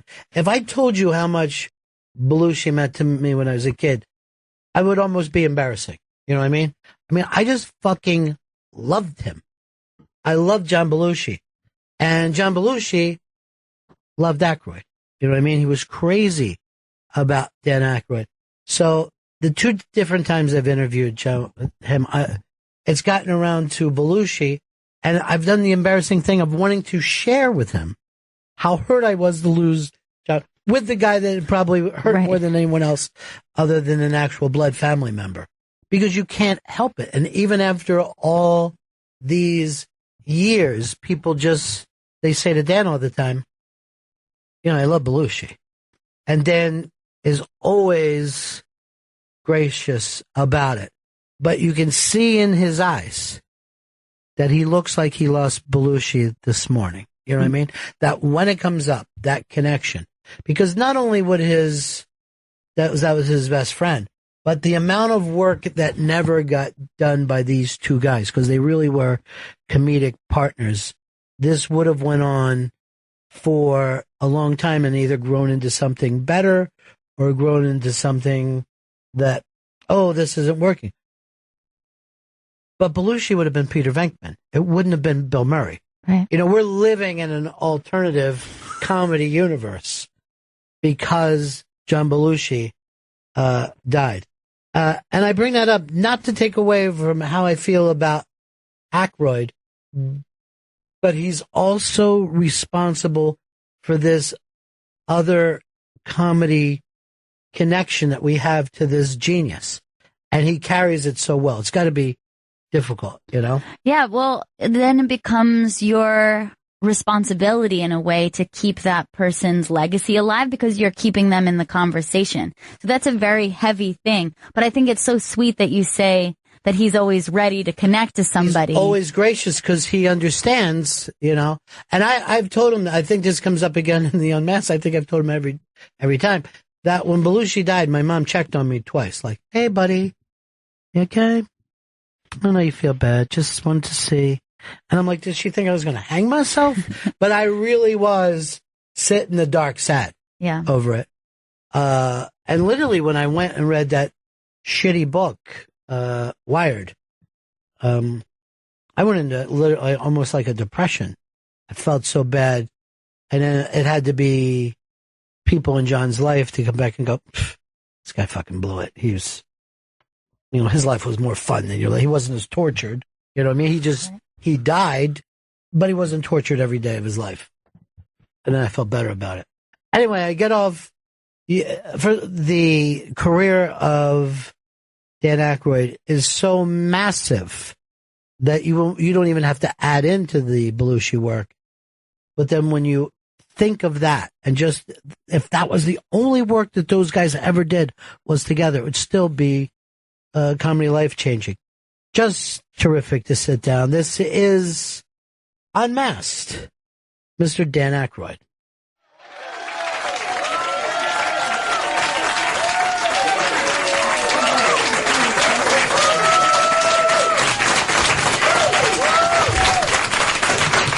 Dan Aykroyd, everybody.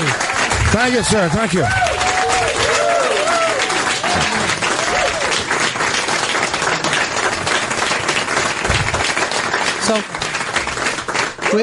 So how was your weekend? We don't get to hear much about the. Well, it was an honor, just a privilege and an honor to be a part of that group, and to have participated with so much talent in recognizing an institution that I don't think exists anywhere in the world. No.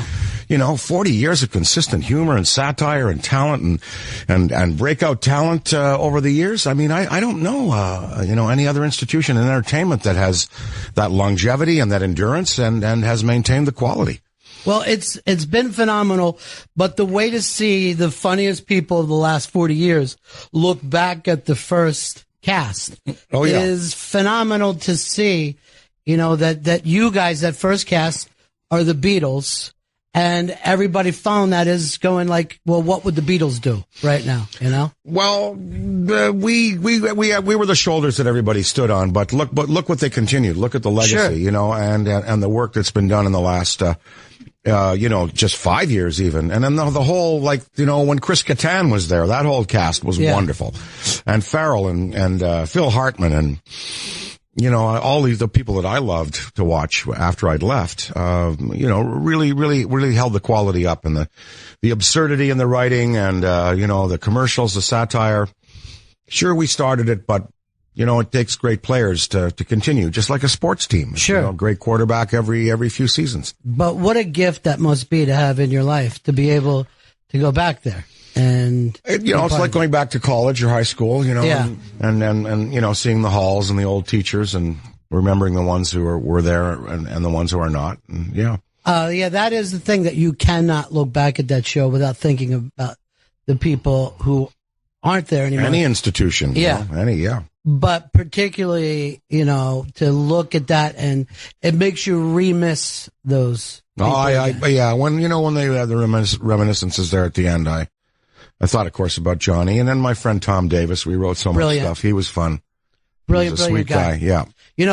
Tom Davis sat down and did this show with me. Yeah. And he was so amazingly funny and so amazingly open about everything. And I sit back and think about them and go, I don't know if I've ever met another guy. He wrote a book, 39 Years of Short-Term Memory Loss. Phenomenal. It is. Freely admitting that, he had taken every substance. Right. And, but, he had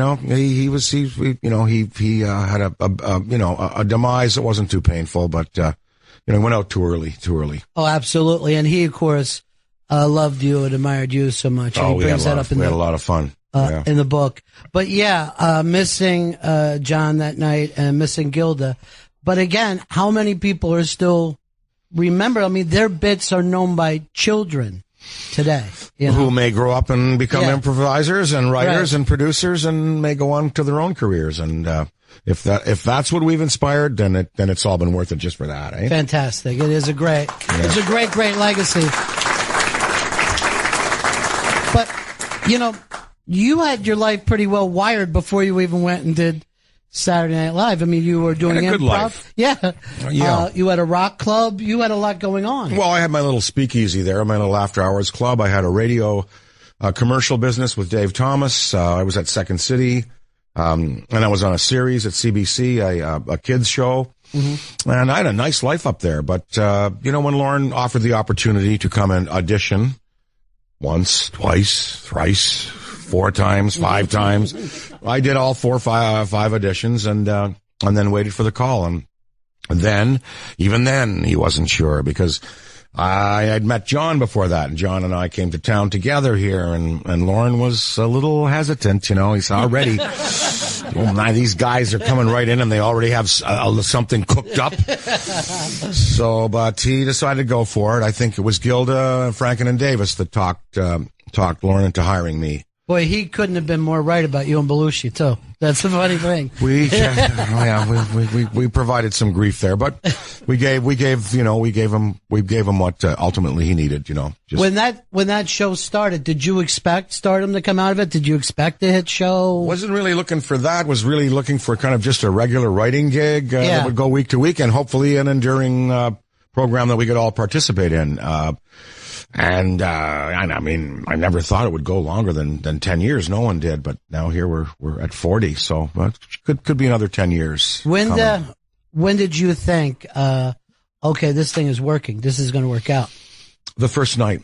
The first night? Yeah, the first night. Once those first words were spoken, I want to feed your fingertips to the Wolverines. Yeah. And the audience reaction, and then the whole thing, and Carlin's mastery of the monologue and the way it went forward, and all the sketches worked, and it's just, I felt, we got something here. But Lauren wisely told NBC that you got to have 7, not 1 or 3. You got to order 7 of these. So he had 7 to prove himself, and by the 7th one, we were on our way. Yeah. They just showed that the other night, and it's amazing how much of was formed by the time in that first episode. It's true. When you look at it, it looks like Saturday Night Live. Yeah. The format was really established by the comedians in the 50s, the Colgate-Palmolive Comedy Hour, the Sid Caesar Show, Your Show of Shows, the Milton Berle Show. They defined the in one studio variety sketch format live, and really we were just always following that template. The Muppets lasted, I think, the first season, right. A little of the second season, yeah. And then I think Lauren made an appeal to Bernie, his manager, and the managers of the Muppets that maybe we were going to go for the eventual show. It became without so much Muppetry, but the Muppets were part of the beginning of it, sure. and in fact, a lot of the Muppet audience came to us, and they're responsible for the initial viewership, which kept the show going in that first couple of years.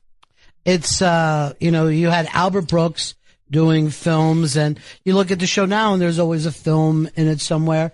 Chevy's news piece was lined up almost the way it is now. I mean, it was almost a done show. That first one, and I didn't remember it that way until I just watched it the other night. The format's it's hard to deviate from, but what's great that as what has opened up in terms of the categories, we recognize the political humor, right? The sports humor, the 3-minute television scene, the fake commercials, and then the film submissions, and the music. So the music, which so much, and I saw a bunch of stuff with the after party. And the musicians, that was burning, man. Yeah. Burning. And you're on stage with Paul McCartney. Well, I was at the after party, and I saw like the room was starting to, like, the disco music wasn't like keeping people moving at the rate it was when I walked into the room. And I looked around and I felt I got to do something. So I hopped right up on and I said, "Is there a bass player in the house?"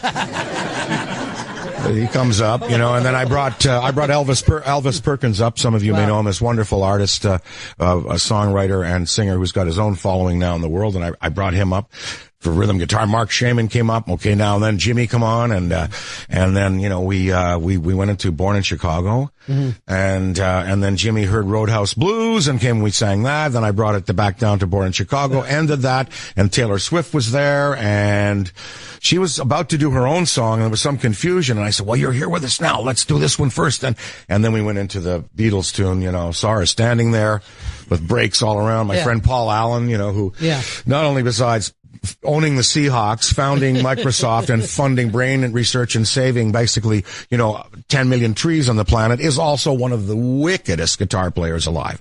He's opened 5 House of Blues for me with his band. I wouldn't put him up there just because he's a friend. The man can play. And he probably was one of the best guitar players in the house. And so I had him up there, jamming, and then it was just a great night. And then eventually Miley Cyrus, Prince came on, the B-52s. So it was just a standard after party jam. Yeah. Well, that's the thing. You got a guy that since he was a kid has known how to run an after hours club. You know how to pull people together. Right. Well, we don't do anything alone. We always have collaborators. And, right. I had Theo Spielberg, who's the young coordinator for the Saturday Night Live show, music, urging me to get up there and let's get it going. He said, I've got the back line here. So together we kind of cooked that jam up. Whenever I was doing parties at the 505 Club, it was with Marcus O'Hara, who was Catherine O'Hara's brother, and John DeVicus, my old college buddy who designed all of the Ghostbusters, the logo, the little Moogly with the international prohibit. That's his design. And the Ecto and all that. We went on to do that. And we ran that club then, and people would love to come to the 505 after 1 o'clock because there's all something going on. Great music. It was the place where John and I met, really, and cooked up the Blues Brothers, listening to the Downchild Blues record straight up. And a lot of things happened in these clubs. Then we had the after hours clubs at Saturday Night Live on Hudson and Dominic. We'd have these parties. I wanted to rent a space for my motorcycle, and I saw this $375 bar that was for rent with, no license or anything, but this is perfect for the Harley. And then I looked around and realized, we can have some parties here. So until I left SNL, we had that. And great jams we had there. Wonderful jams. Yeah. Well, that goes to show you how different New York was at that point, that you could get something like that. Yeah, no. Forget that now. That's a Frank Gehry high rise. Now, I think it's still there, actually, that building, but it's overshadowed by it. But the parties that you threw in that place after the show, some of them are more legendary than what happened on the show that night. Many times, we had a lot of artists, ZZ Top, the Stones, Bowie, a lot of people came. Paul Simon, everybody played on that little stage we had in the corner there. And you're in your 20s while this is happening, right? You were. I just turned 23 that summer when I was at SNL. Yeah. This is a ridiculous life you've led, Dan. This is cheating a lot of other people because I feel like you've had all these great lives and careers. Well, and again, you don't do it alone, it's all in collaboration, and that's what the point is. You get to work with just great people, and they make you look good, you make them look good, the totality of the thing looks good, and you walk away and satisfied, in 75% of the cases that you've done your job, Well, even like you said, before you even came to New York, you met these extraordinary people and were working with them. And then you guys were, bringing great blues artists up into Canada, where I don't even think there was a lot of appreciation for them in the States at the time, right? Well, the Newport Jazz Festival certainly exposed people to people like, to Skip James and John Lee Hooker a little more than they had been. But there was a circuit when I went to college, Carleton University in Ottawa, Canada, in the late 60s. There was a circuit there of sort of like Chicago, Toronto, Ottawa, Montreal. And so I was able to see as a kid James Cotton, Otis Rush, Otis Clay, Charlie Musselwhite, Paul Butterfield, Elvin Bishop, John Lee Hooker. I saw Chester Burnett, Howlin' Wolf a dozen times. I jammed with Muddy Waters one night. And this is as a high school kid, and that just stayed with me, that little nightclub and all those players. I saw the best of the best coming through. Buddy Guy. Everybody came through those clubs. So there was kind of an appreciative circuit there for a while that consisted of U.S. and Canadian gigs that kept those players going. And then Newport Jazz was a big breakout for them to reintroduce them to new audiences. But you also that's, I guess, where your head for business came in those years, that being an entrepreneur? The 505 was not a for-profit enterprise. We broke even there. It was to pay the rent and all that. And it was only when we started House of Blues that I began to, kind of understand what brackets mean in a statement. It's not a good thing. Not a good thing at all. Yeah. When you're with SNL and you and John, oddly, we just start to see these two guys as a partnership. No, because you did sketches differently.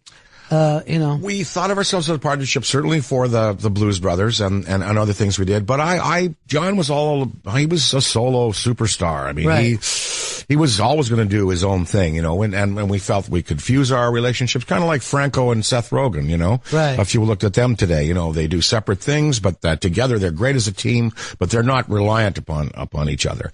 And I think that's how we operated at SNL, Well, there were a lot of people with SNL that apparently had jealousies about different things, but you didn't roll that way, right? I don't know. There was really not. I admired my fellow performers so much. I just loved seeing them work, and I enjoyed their work. And I was too busy to be jealous about anything, Yeah. And sometimes, writers would, I didn't get my piece in, or some people would be disappointed. And, I'd always say, look, well, we're here next week. Believe me, we're here next week. So, and we're here the week after. So, and the week after. So it'll get on. It'll get on. And we encouraged each other. We really did. Well, a lot of those stories, I think, get forgotten, some of the, camaraderie. It was, there were rivalries, there were frictions, but in the end, you're all part of that same team, and, you gotta make the other person look good. But you knew before you even got to SNL, you knew Bill Murray, you knew Gilda, John. John Candy, and I knew John Belushi as well. Yeah, 2 years before. So you're already a part of this web even before you meet Lorne Michaels. Well, it's the Second City go. Well, no, I met Lorne prior to getting into Second City. So I met Lorne in 1968, 69. Wow. So I knew him before anybody. Yeah. And he hired me with Valerie Bromfield, my partner at the time, to do a special on CBC called The Great Canadian Humor Test. And it was the government presents through the Canadian Broadcasting Corporation, the Great Canadian Humor Test. You, as Canadians, will be compelled to answer 9 questions, and he had to use the whole government, that it was a government agency, which CBC is, finding out about Canadian humor, how to change it and how to improve it, And I think I played old men throughout the whole thing. I played 60-year-old men through the whole thing. You're like 17, 18 years old. 19 years old, and, and I'm playing, And so that's when Lorne met me and sort of thought of me when it came time to do the show. Yeah. And so all this stuff between you guys and the Lampoon guys, it's all bubbling. Yeah, Second City, Lampoon, Groundlings, The Associates, all of it was sort of, it came out of the improv theater that was founded by Viola Spolin and Paul Sills in response to a WPA request in the 30s. The Works Progress Administration, among other things, building bridges and roads and amphitheaters, they also had social programs in the inner city. And a large part of improvisation, besides being related to Pirandello, Commedia dell'arte, and some of the earlier, medieval forms of European comedy, it came out of the WPA program for inner city healing. Basically, we'll go into the inner city, we'll try to solve crime and problems by getting people to play each other's roles. So they would go in these exercises and they do these workshops funded by the government where they get some gang members and a priest and a couple of cops and a social worker, and now you're all going to play each other. You're going to be gang member, you're going to be the cop, you're going to be the gang member, priest, you're going to be the nurse, you're going to be the and you're going to work out your problems and a solution. And that is where modern day improv really has its roots in America. From a socialist program that was part of the New Deal. And that's why I guess it always has to be somewhat social or political at all times. It is very socialist, the improv community, Yeah. And I think generally, you're not going to find too many, Republican or right-wing performers, doing improv. You're going to be solidly in that Chicago Democrat, left of center, view. And, I think, that'll be the dominant, for years to come. That all because from where it started. Well, from where it started, yeah. Chicago, of course, being a great democratic city, and except for '68, when they lost their sense of democracy. Well, and John Belushi is in footage being beaten by cops. He showed it to me. Yeah, you can see him there being beaten by cops, and he was locked in a paddy wagon. He was part of that protest. But this is what also makes it an amazing country when you think about it. that you could be hit by cops, tear gassed, and 7 years later become the biggest star in the country. You know? Yeah. We have down days and we have up days. We do. It's pretty wild. It's true. When John really broke out with Animal House, you were supposed to do the film as well, right? I was asked to do the film, and I decided not to because I knew that Lauren would be shorthanded, and he was really scared that I was going to leave. And I never forget that afternoon or that evening. Landis was saying, "You got to come. We're your D-Day, man. We'll give you the motorcycle, the thing. You get the whole. We got the best. Come on." And I said, "John, I can't do it. I can't leave Lauren here. John's gone, and he's gonna. He needs me." And I said no, and 10 minutes later, I walked into Lauren's office. I said, "Boss, don't worry, I'm staying." It felt good. It did feel good. That felt good, yeah. Never regret. And we went on. No, we went on to do some amazing work. Bruce McGill got a great career out of that. Yeah, he did. Who do you picture as D-Day? You couldn't picture anybody else. He was great, great. But when that blew up, it also helped the Blues Brothers. Oh, we were scheming the Blues Brothers all the way through. I was writing the Blues Brothers, knowing that we were going to ride on the heels of it and get it made. Yeah, you knew it was going to be a hit. We knew it was going to get made. Well, you don't know anything's going to be a hit, but we knew it was going to get made. Yeah. But by the time that film came out, and you guys had TV, and you're doing the Blues Brothers, and you're taking it out, you're planning, you were as big as any rock and roll band. As far as sales of records went, for sure. I mean, that was a 3.5 platinum album briefcase full of blues. Yeah. Many artists today would be pleased with about a third of that. Yeah. So that sold 3.5 million copies, and so record sales, we were good. And then we did a tour to some amphitheaters. I think we played out to 20,000 seat houses, Pine Knob and Michigan and other great places, and we did a tour to support the movie, and then the movie went on. That soundtrack sold well too. Which of course John loved. John loved being a comedian, an actor, a serious devotee of theater, and a music star. He was perfect for all of that. Perfect. But that was funny too, because before that you had to kind of choose, but it was at that time where you start to say, if I have this passion, if I have this hunger to do stuff, why not do it? You know what?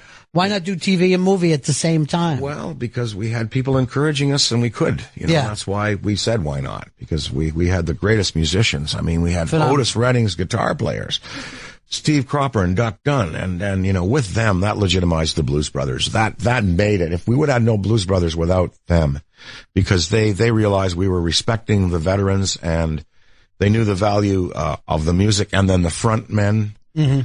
Selling it with a little comedy like Wynonie Harris and Cab Calloway and Kay Kaiser did.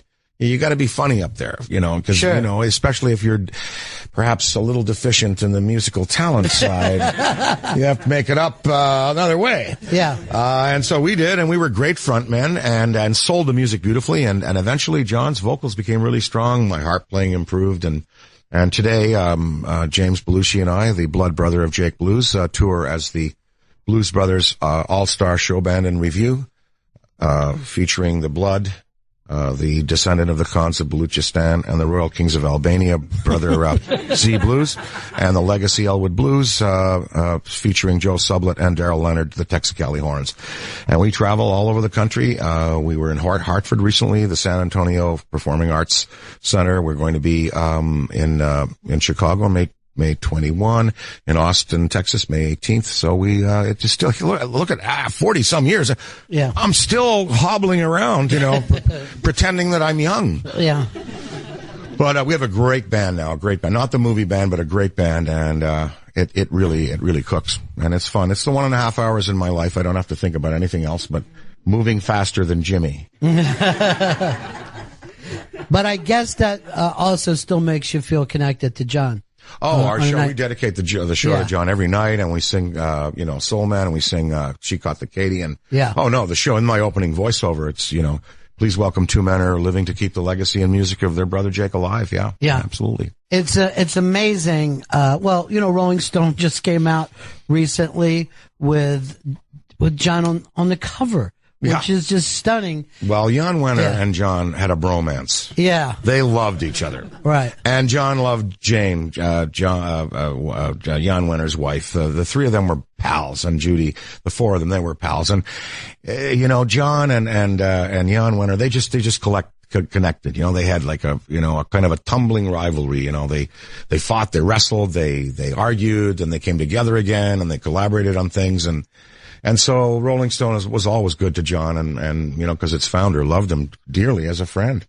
Well, I think that the young people, you could go back and watch any of that stuff and it's still there.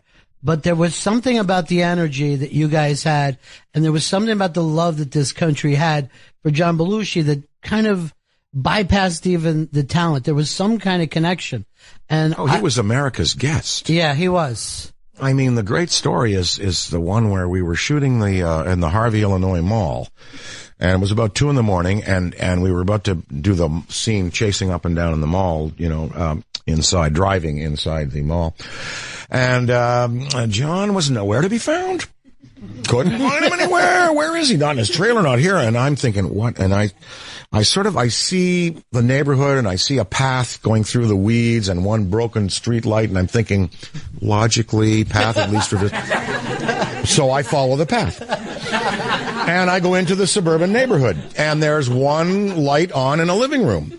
And I think, I'm just going to try this one. I go up the steps and I knock on the door, and the guy comes to the door, he's like in his pajamas, and I said, sir, we're making a movie down here and we're missing one of our actors. Oh, you mean Belushi? He's in my couch. Yeah, he came in about an hour ago. He raided my fridge and he's crashed out. So I said, I woke up John and said, time to go back to work, and I let him. He could go anywhere. One time we were driving in Boston, and this is just after the show, was Samurai was big and everything, and we're driving along, and John, we were at a primary school. It was at a stoplight, and it was 4 floors of an old primary school, and John could see the kids in there, and he said, watch this. And he got out and he knocked on the bottom window and started to do that Animal House dance. And all the kids came and the second floor, the windows open up, the third, the fourth, and by the time we left that stoplight, Johnny, yeah, they were waving all these kids. And they were young kids too, 8, 9, 10, but they knew. Yeah. So he loved doing that kind of stuff. And that was the relationship that everyone, here you're his best friend. But any of us would have taken that job. Oh, you know absolutely. what I mean? Any of us. Everybody loved John, and he he was, because he was a classic Illinois alpha male, and also, a real guy and a real sportsman. He was, all-state football conference champion there. He was a fullback, and he was into all kinds of things that made him an all-American boy. What was the downside of being with somebody that had that much energy and that much drive? Well, no downside at all there. Yeah. The only downside was the personal behavior, the disease, whatever, the addiction, and that was fed by people who loved him. Sure. Ironically, get him high, you're doing him a favor. Well, you're not right now. Right. So, but was the only thing wrong with John was that, and hey, a lot of us, all of us, maybe have been there once or twice, or on the brink, so it's human behavior. Well, we certainly were all living the same way at the time. You know what I mean? None of us probably saw it for what it was. At the time. Yeah, it was a time where there was kind of a license for that. Yeah. But it cost many lives. Alex Taylor, James Taylor's brother, a good friend of mine, lost his life to that. So did Johnny, and many people at a time. Well, I can't, even speak for you and Judy, but for the country, I remember when we lost John, that it was so rough that my mom, I told you this before, my mom would keep checking on me, like just calling, like, hey, are you okay? Because beautiful, man. It was from, across and a generation of people felt this, like we lost a friend, a family member. Yeah. I think that's right. And I can't imagine how many people that had, that impact on life. The whole country here for sure. And I went shortly afterwards, I went to Paris, France, and I had a girlfriend over there, and she said, why don't you come over and see me? I know you lost your buddy and that. And so, I'd like to come see you, and I hadn't seen her in a while. And I flew over, to Paris and we got in the taxi and Blues Brothers music playing throughout our stay there. Taxis, the train station, the restaurants, it's like they really, and on of course on French, radio talking about, Monsieur Belushi, le Blues Brothers, and then, the tribute and honor was right there. And, yeah.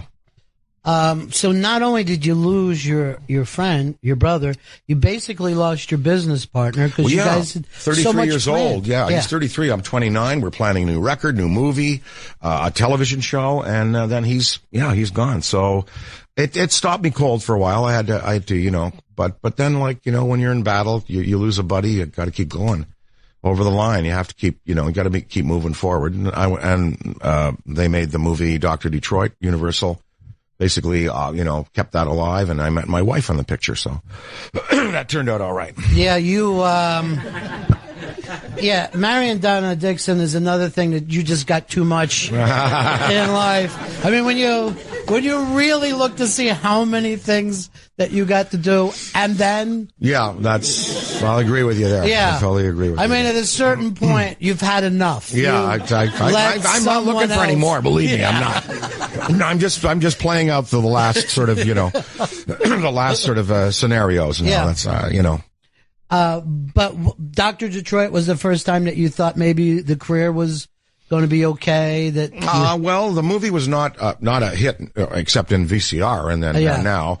But it sort of, after that then came Trading Places and then Trading Ghostbusters. Places, which is weird that with Trading Places because Eddie Murphy was the next person to have... Well, we broke, Dragnet, we broke Tom Hanks basically wider as a star, and then in Trading Places, we broke Eddie Murphy wider as a star. Yeah. And that felt like, again, that you knew how to do that thing that you could do comedy with another person. Oh, sure. Without it being competitive, without it... again, there are just those beautiful relationships that... like Richard Pryor and Gene Wilder. Yeah. Great teams where they have the individuality, but that, the collaboration makes the whole thing work. Yeah. Trading Places was, one of those films that, from a comedy point of view had just about everything where the characters literally get an arc, which doesn't always happen. You don't see a Cheech and Chong movie and go, oh, those guys have really grown, in the past hour and a half. But to see the characters change so much and end in a different place. It was immensely well written, that movie. It was written by Weingrod and Harris. And to my knowledge, I don't know that I've seen a collaboration from them since. Certainly not one that's what's well known. They wrote it on the fax machine. One guy lived in Michigan, one guy lived in California. Wow. And so they traded papers back and forth. And Michael Eisner and I were sitting in the car trying to figure out what the movie should be called. They had called it something else. I think it was called The Trade, and we were playing with that. And I was saying to him, well, maybe trading, and he said Trading Places. And so he came up with the title. And that was it. And then something that you wrote, of course. And did you write it for you and John? Was Ghostbusters? I was writing it for John Eddie Murphy myself. Yeah. Wow. Yeah. And then I got the word that John had died, and that day I was writing a line for him when I got the call. And and now, of course, many years later, we have the two first movies. We've got a Lego toy set. We have Mattel toys.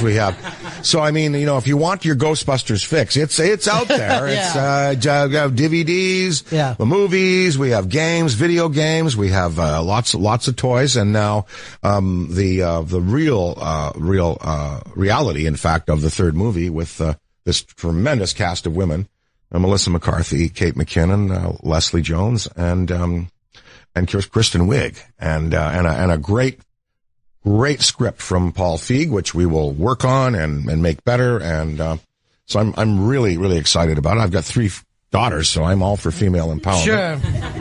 Well, I've had Paul Feig do the show too, and he's really a brilliant guy, but really somehow able to do the bringing broad comedy out of women, which is somewhat new to get to doing film. Well, he establishes the voices beautifully in these characters. Now, of course, he's got masters, playing the roles for him. So, sure. So this is going to really work in our favor for the third movie.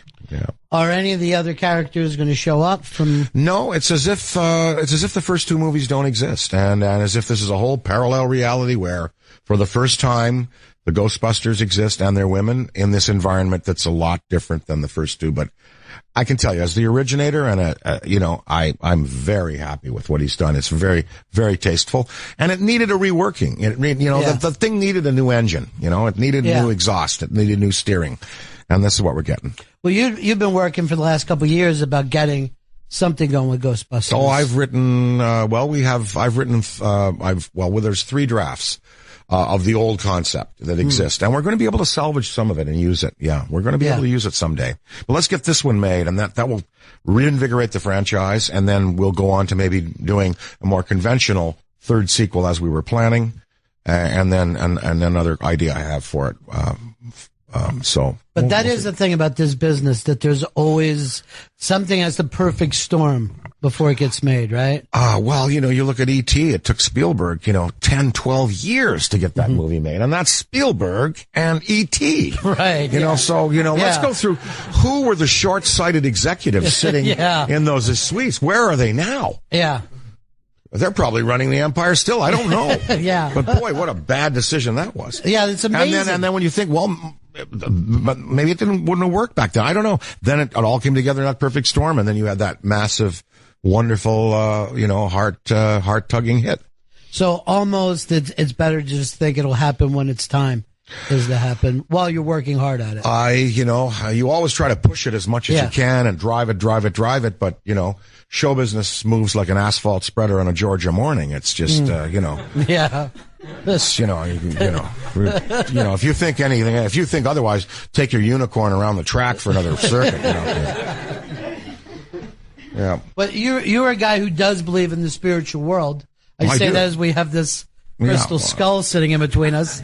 But that's something that you do believe in. I do. Of course I do. I believe that, I believe in that there's a spark of life that survives us after we leave our corporeal shell.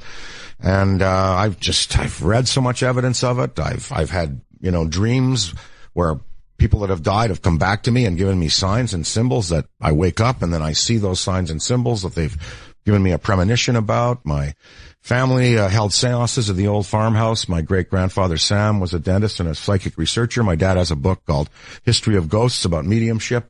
Many people were interested in it at the turn of the century.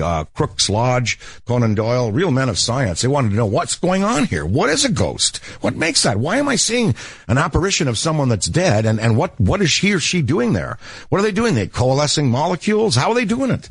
And I'd like to know. I'd love to know myself. And I think that more, serious scientific inquiry is needed the hero to me was Hans Holzer. He was a Ghostbuster based here in New Jersey. He died, a few years ago in his 80s, but, you read his books and, you could have no doubt that there's something going on here that's quite real and material. Do you tie that in with any religion, or is it all? Well, I'm a lapsed Catholic, then the Bible clearly warns against necromancy and believing in kind of things supernatural in that way. But, what was Christ's ascension into heaven or Mary's assumption into heaven? There's some supernatural physical thing going on there. I take with me from Christianity the tenets of the Christ. Those who are given much will be required to give much back, and I live my life that way. As to, are you going to get me being a fundamentalist Bible thumper out there on the street? Maybe not. However, I could give you a good preaching if you wanted. Yeah. But I'm more about that we are all linked, that there's God in all of us, that we are all linked, that there's a universal energy that we can draw on and tap on, and that will help us, and that you can make your dreams come true by positive visualization. I mean, when I sat down to write all these movies, I had air and a piece of paper and a Royal typewriter and then my legal pad and then my computer one day, and now back to legal pad I do it. But I had nothing. And I had to visualize, I had to dream it all to make it happen. Made it happen. There's a way to positivize, You know, so negative energy, negative thoughts, very, very dangerous. You always must think the positive and see that cone of positive energy ahead of you to get you through life. It's essential. So you think by dreaming it, we're actually conjuring it into the physical world? In many cases, I think it'll work. And I think people may tell you, may tell you that, you know. And when people sit around and have bad thoughts, they're bringing that to themselves. Well, that's right. Evil, yeah, sure. We got to avoid them at all possible. Stay away from negative energy, psychic vampires, people who are bringing you down and not propping you up. Do you think those people are doing that on purpose? I think there's some people that are just built that way. Yeah. You know, they just come out and they're negative and they're black holes and they're going to suck energy and, you know, there's nothing you can do to change it. And then there's people that are refulgent, that give light and promote light and want the best for their friends and family. I really like the thought that you're just sitting there with air and your own thoughts. Oh, yeah, I know. And bring it together. But I've talked to so many songwriters, and I've never met one who really knows exactly how to write a song. You know what I mean? They know how to get kind of clear and let the song come through, but it's still a mystery to them. No, you have to be open. Yeah. You have to be open. And if you really think about it, the mystery of humor, that one person could do the line exactly the same as another person, but the first person will get a much bigger laugh. Always interesting. Well, yeah, a joke heard for the first time is most powerful. But humor's tough. It's a lot tougher than drama. Drama, you just let the words fall out of your mouth and follow the director.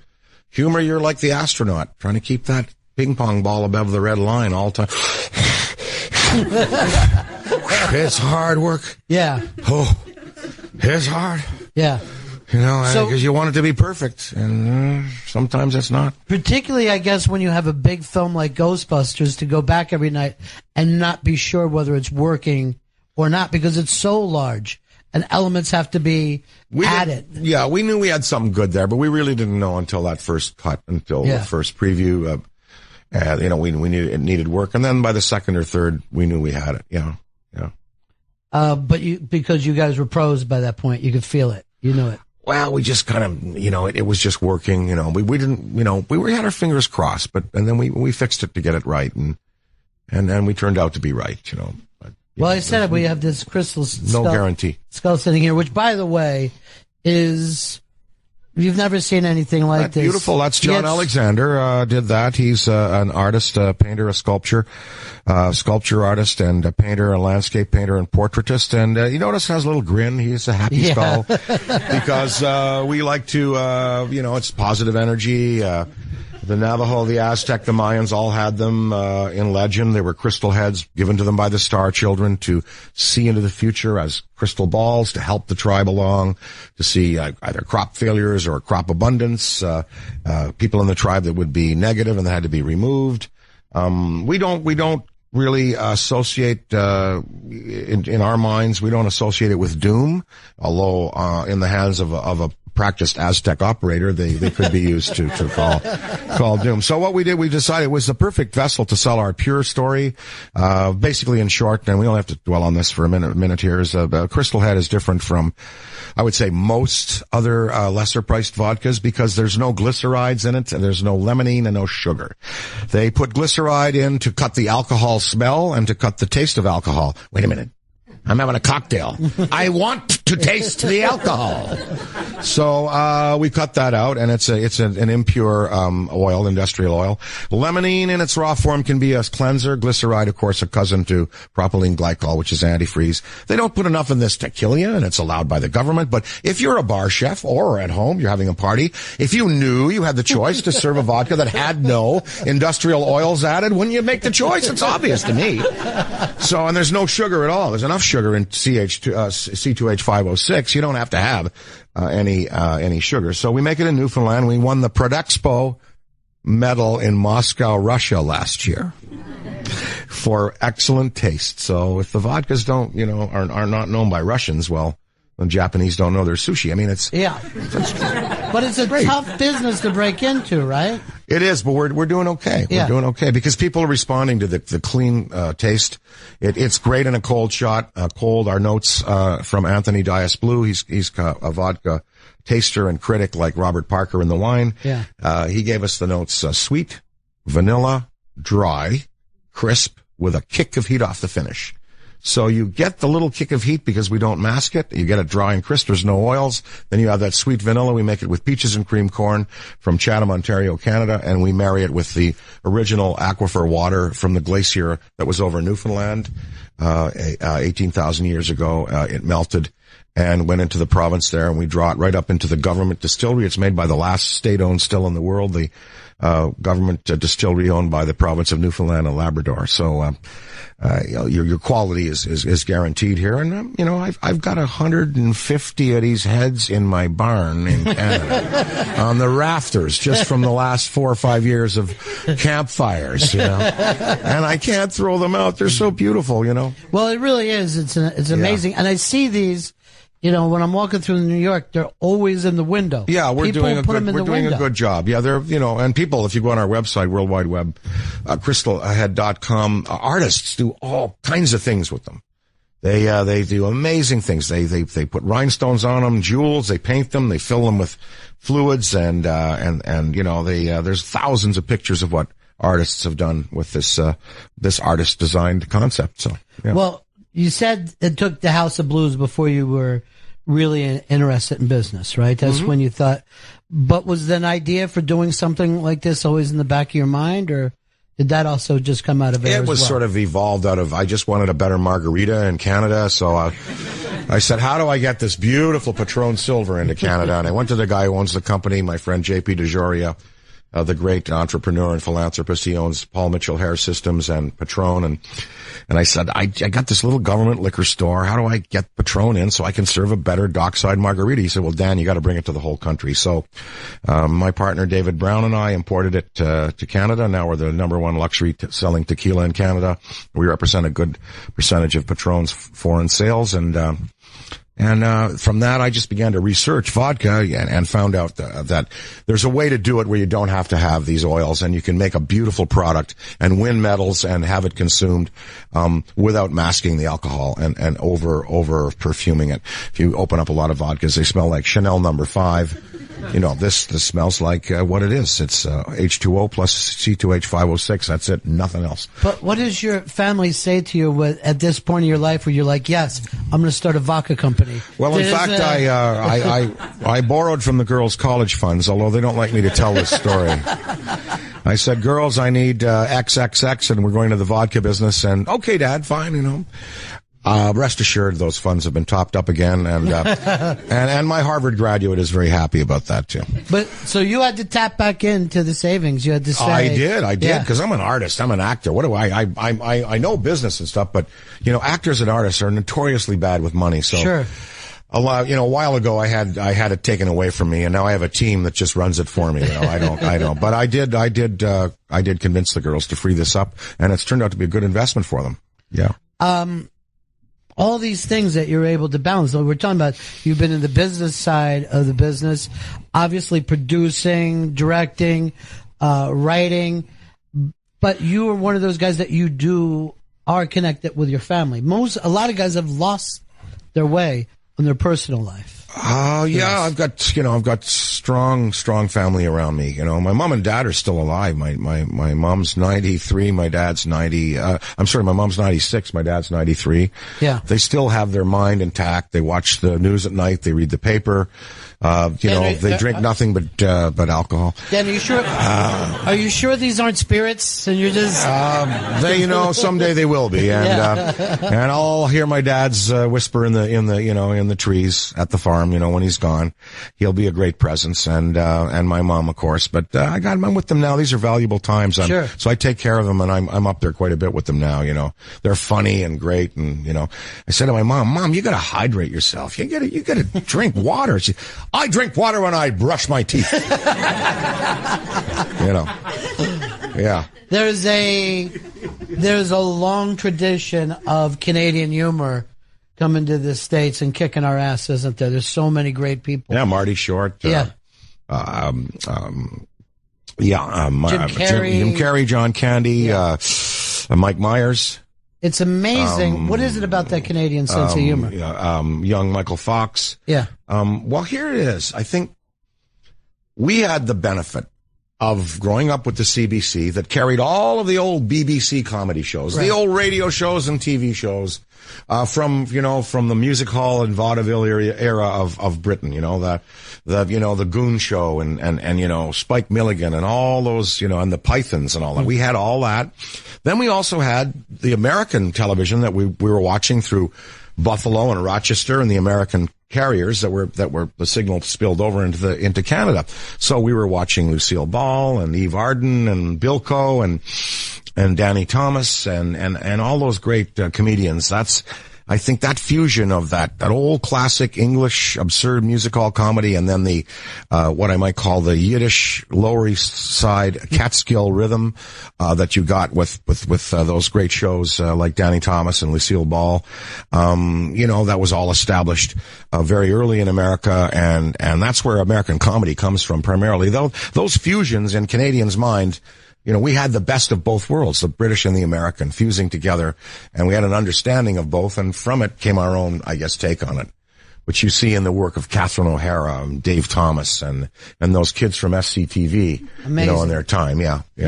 Amazing performers, and to know not only was that the same time as SNL, but those two casts were linked Eugene back Levy and Joe Flaherty and we were all colleagues and friends from Second City. Didn't mix too much the two shows. I don't think we ever did crossover, but we had a beautiful relationship professionally. Even though there was two separate camps of television being done, we had a great respect for each other and a love of what we were doing. We loved each other's work. I loved watching SCTV. It was really a fortunate time, I think, for you to be there. I mean, your fit into that is pretty amazing, Well, collaboration, you can't do it alone. And, again, at Second City, we were taught, again, that socialist, you give, you listen, you take rarely, but take when they're giving it to you. So, that give and take is a big part of successful improv. And you just learn to be generous sometimes, with your fellow performer. So. It is, it's stunning to think the career that you've had in music, the career that you've had in television, the career that you've had touring. Working with the best people. The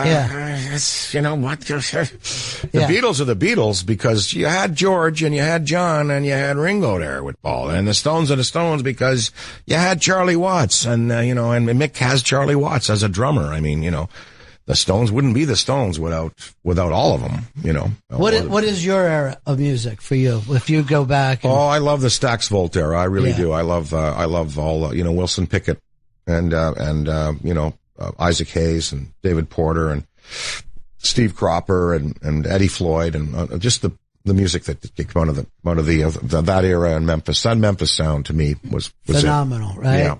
It just had it all. It blended blues, soul, rock, great, rhythms, and horn and humor, walking the dog, little Johnny Taylor, who's making love to your old lady while you were out making love. Yeah. Blues and R&B and soul, they're full of humor. Look at Beyonce, you put a ring on it, that's funny. That's funny, you want to get some of this, you're going to put a ring on it. And that's funny. That's in the tradition of these great writers, I just think it's amazing that you take this guy who grew up on a lake in Canada. Well, I did. I grew up in Hull, Quebec. Yeah. Even more challenging. Yeah. But to identify with these black, blues players down south. It was because of this club that we used to go to in Ottawa. I told you about that circuit where they all go. It was called Le Hibou, and that means an owl in French. And they all came through there. So as a high school kid, I'm seeing them. And of course, I'm listening to the black radio stations, Detroit and Boston and New York and hearing all the Motown and the Philly hits, and had a shortwave radio. So I was always tuning into that. And whenever I could see an act, I'd go out to see. I saw James Brown very early on, and I saw Sam and Dave live, and seeing James Brown was really an epiphany. Sure. You can be a great singer, you can be a great dancer, a great vocalist, and you can have a lot of humor. You know, when they drop the cape on him and he does please, please, please. Yeah. This is entertainment and this is, he's winking at you there, you know. You know, I don't know if I've ever talked to a performer who had as much appreciation for every other type of performance. And I've never once heard you sit here and talk about your own talent, which again is a rare thing. Wow, look, you know, I just took what I had and I just made the best of what I had. And you know what? I've just been so fortunate to have been able to do what I did what I wanted for a living. And when you got that, that's pretty neat, you know.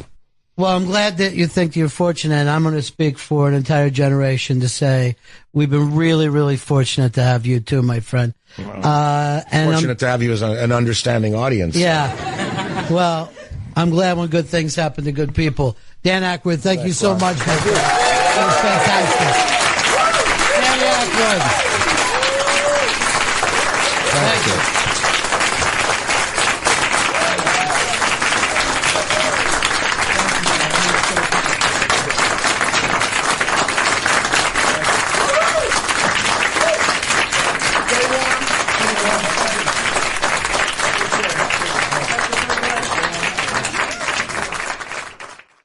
Ladies and gentlemen, the evening is over. We hope you all enjoyed yourselves, and we'll see you all again in 1974. Good evening! It's the best of Bennington.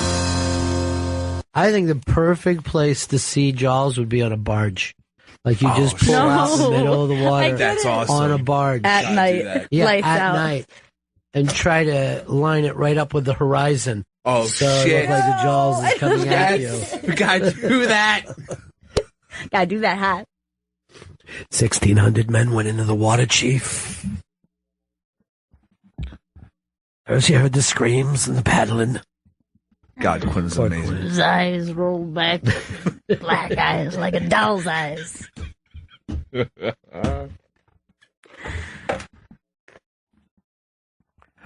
Hooper drives the boat, Chief. That might be the best line in the whole thing.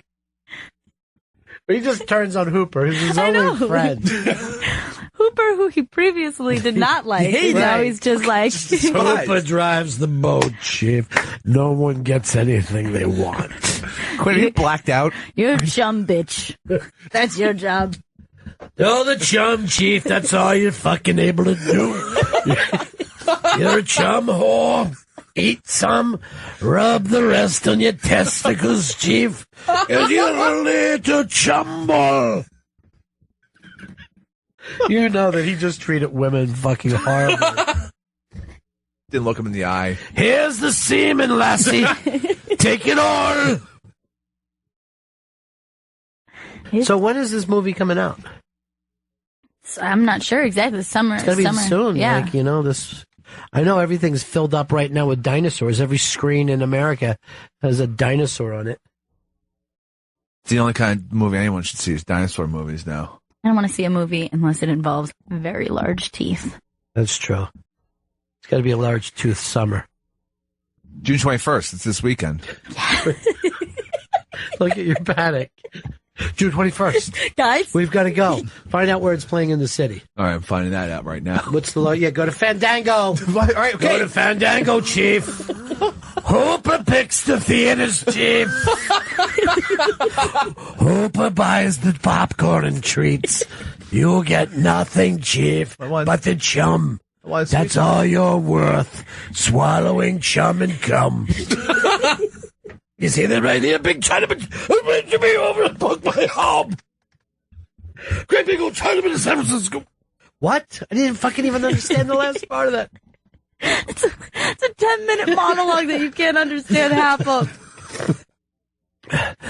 This right here, Chief, that you're making fun of and you think is great, I'm going to turn your little fucking joke right back on you by bringing up a story that just happens to be a bunch of shark victims.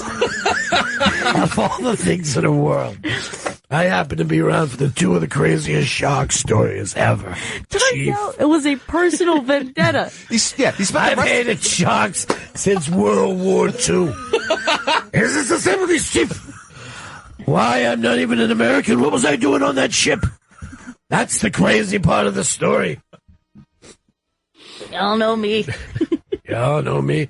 The crazy fucker constantly killing sharks and just hanging their mouths up in the window of my store. Freaking everyone out in town. No one wants to buy them. Shark mouths all summer. No one's even slightly interested, Chief. Bleached and cured shark mouth. I get them down so there's no meat on them whatsoever. No shark liver. Chief, look at me when I'm talking to you. I'm all fucked up. And I've been pissing in the bottom of the boat. It's off the side. Where's it playing? Landmark. That's it? Yeah, One place? One place. According to Fandango. Do you know how many fucking seats are in a Landmark theater? You might as well go over and watch it at my house. That could be fun this weekend. Get the Benningtons together. All right, hold on. Here's where it's playing: 42nd Street, Chelsea Cinemas, and Union Square 14. It's playing everywhere. You don't pick. Hooper picks the theaters. Chief, when I die, I want you to shoot that shark in the fucking mouth. Gotta put a tank in its mouth and then shoot it. That's so fucking hard. Yeah, it is. That's right, big trying to break my hole. Blood will stick it out. What? Oh, he was hammered.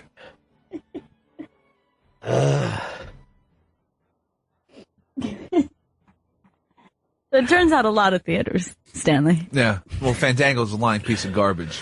Hooper, you whiny little Jew. You don't even know what you're talking about. What'd you call me? That's what he's going to say. I'm not trying to get racial with this. It's my boat, my rules. Should I bring all my shark mouths with me? How are they going to help? Just leave the shark mouth. He took down another barrel. I've never seen anyone take down so many barrels. Edgy there, you fucking shark mouse. Farewell and adieu, your old sharky mouth. Hi, everybody, it's me, Quint. From Quint's Shark Mouths. We're now selling shark mouths for 49 cents. We're fucking just up to our nuts in shark mouths. You're giving them away. Sharp. Do what I do. Take a shark mouth, put your penis in it, and yell out, "Bless you blows," while pushing your hips back and forth. That's my job. It is. Just make t-shirts. You all know me as the crazy shark man who's drunk, wearing a big, thick army jacket in the middle of July. Summer. She'd been walking around shirtless.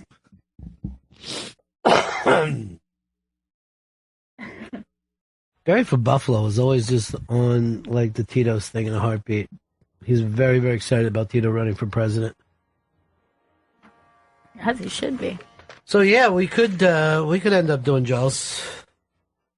Yeah. It was a Father's Day thing. Maybe everybody goes to Jaws. Yeah. And then out for a seafood meal. That's perfect. Yeah. You know what I haven't had yet this summer? What's that? Lobster roll. Oh my God. You know, Jaws, perfect.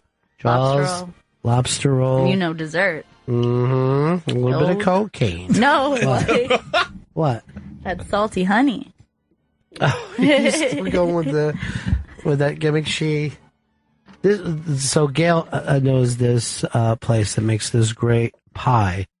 It was like it's sea salt on this honey pie. It's like a honey custard pie, and then it's really delicious. Oh. And then it was really funny. So she will always get that for me for Father's Day. And then Fez stole the idea and started to get the same pie for me because he knew he liked it. And that cracked me up. And everybody in the family was like, why is he going to do that all the time? That's my thing. He's got his own ideas. It's Fez's now. You have to travel far to get to that salty honey pie and then back into Manhattan. That was before Uber. Phil. Yeah. Yeah. All right, people are writing this in. Yeah. It's definitely not playing at Landmark. Then why? It's in 3 different places. Fandango. Landmark is not one of them. 12 a.m. Jaws. 12 a.m. That's a midnight fucking movie, Chris. Come on, start thinking. Fuck. This is a re-release, not a fucking midnight movie thing to go to with a bunch of young kids who are high as fuck, grabbing ass. Phil. Yep. What is it? Hey, I got a random fact for you about Captain Quint. All right, go ahead. He's named Quint because he's the 5th person to get killed in the movie. Oh, yeah, because he died right after Quad, Try, Yeah. Duo, Dose. and Onesie. Those were, oh, fuck, that's so not interesting. I was most shocked about Onesie because I didn't see it coming. That was the baby. That was the Kittner boy. Mike in D.C.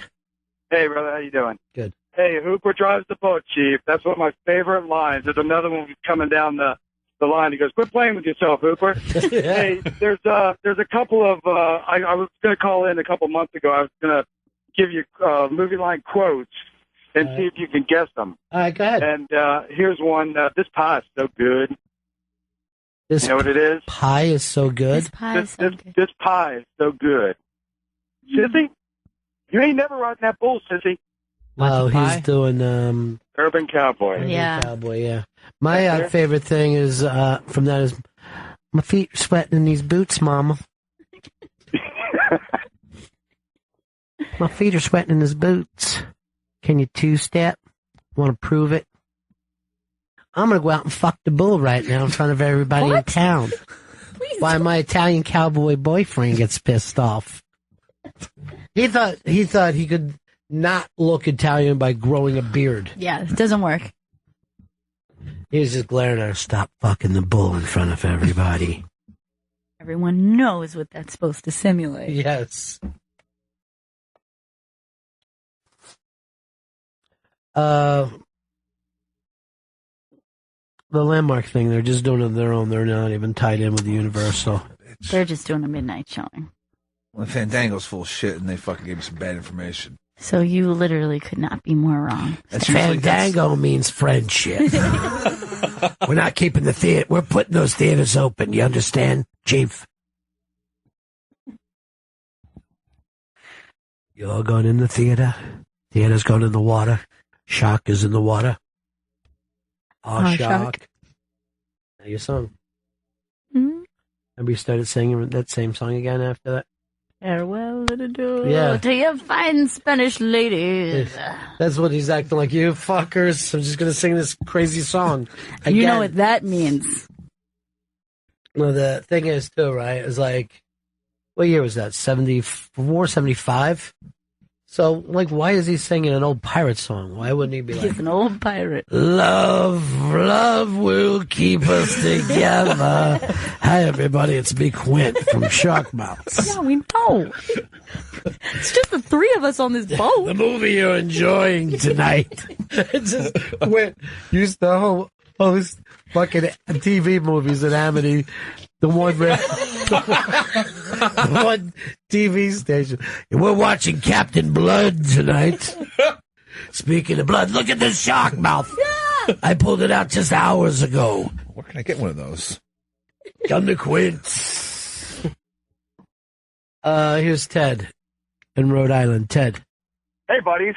Hey. I sent Chris and Gail, I sent you guys some beer. Oh, what's up, Ted? Yeah, we got it set in front of us right now. What's up, Ted Z? Oh, nice. Yeah, that's Narragansett beer. That's the beer Quint drinks in the movie. I don't know if that was clear through the note. Yes. Yes, we got it. Now, why? Crush that can. So you think that that's going to get people crazy about these cans again? It really is. It's been a big selling tank. We've done it for the last couple of years, and we use Quint in like some of our low key advertising stuff. And we have a hashtag Crush It Like Quint, and people love to send pictures of them like drinking the beer, crushing it. Stanley, you're sending in a crushed beer as Quint. Fucking know I am. Yeah. And can you get a shark mouth somewhere, Phil? Just have it hanging up behind you? Work a shark mouth in. Yeah. Make it nice. All right, thanks, guys. All right, Thank Todd you, Gannett, Ted. in Rhode Island, making everybody so happy today with these beers. Crush It Like Quince. Oh, they're so delicious. And where do you get these beers? At any local beer distributor? Yeah, any beer distributor will have Narragansett. They've blown up in the last few years. Yeah, big time. and now right? Yeah, in for real, the, yeah. The youngsters bars, They're in it's every given bar in New York City. PBR a run for its money. Is you know that what I right? mean? Yeah, it's actually replaced PBR for a lot of people. It has for me. Yeah. Mm-hmm. Give me a tall boy Narragansett. Well, you actually know what? Give me that Quint can. It's the best of Bennington.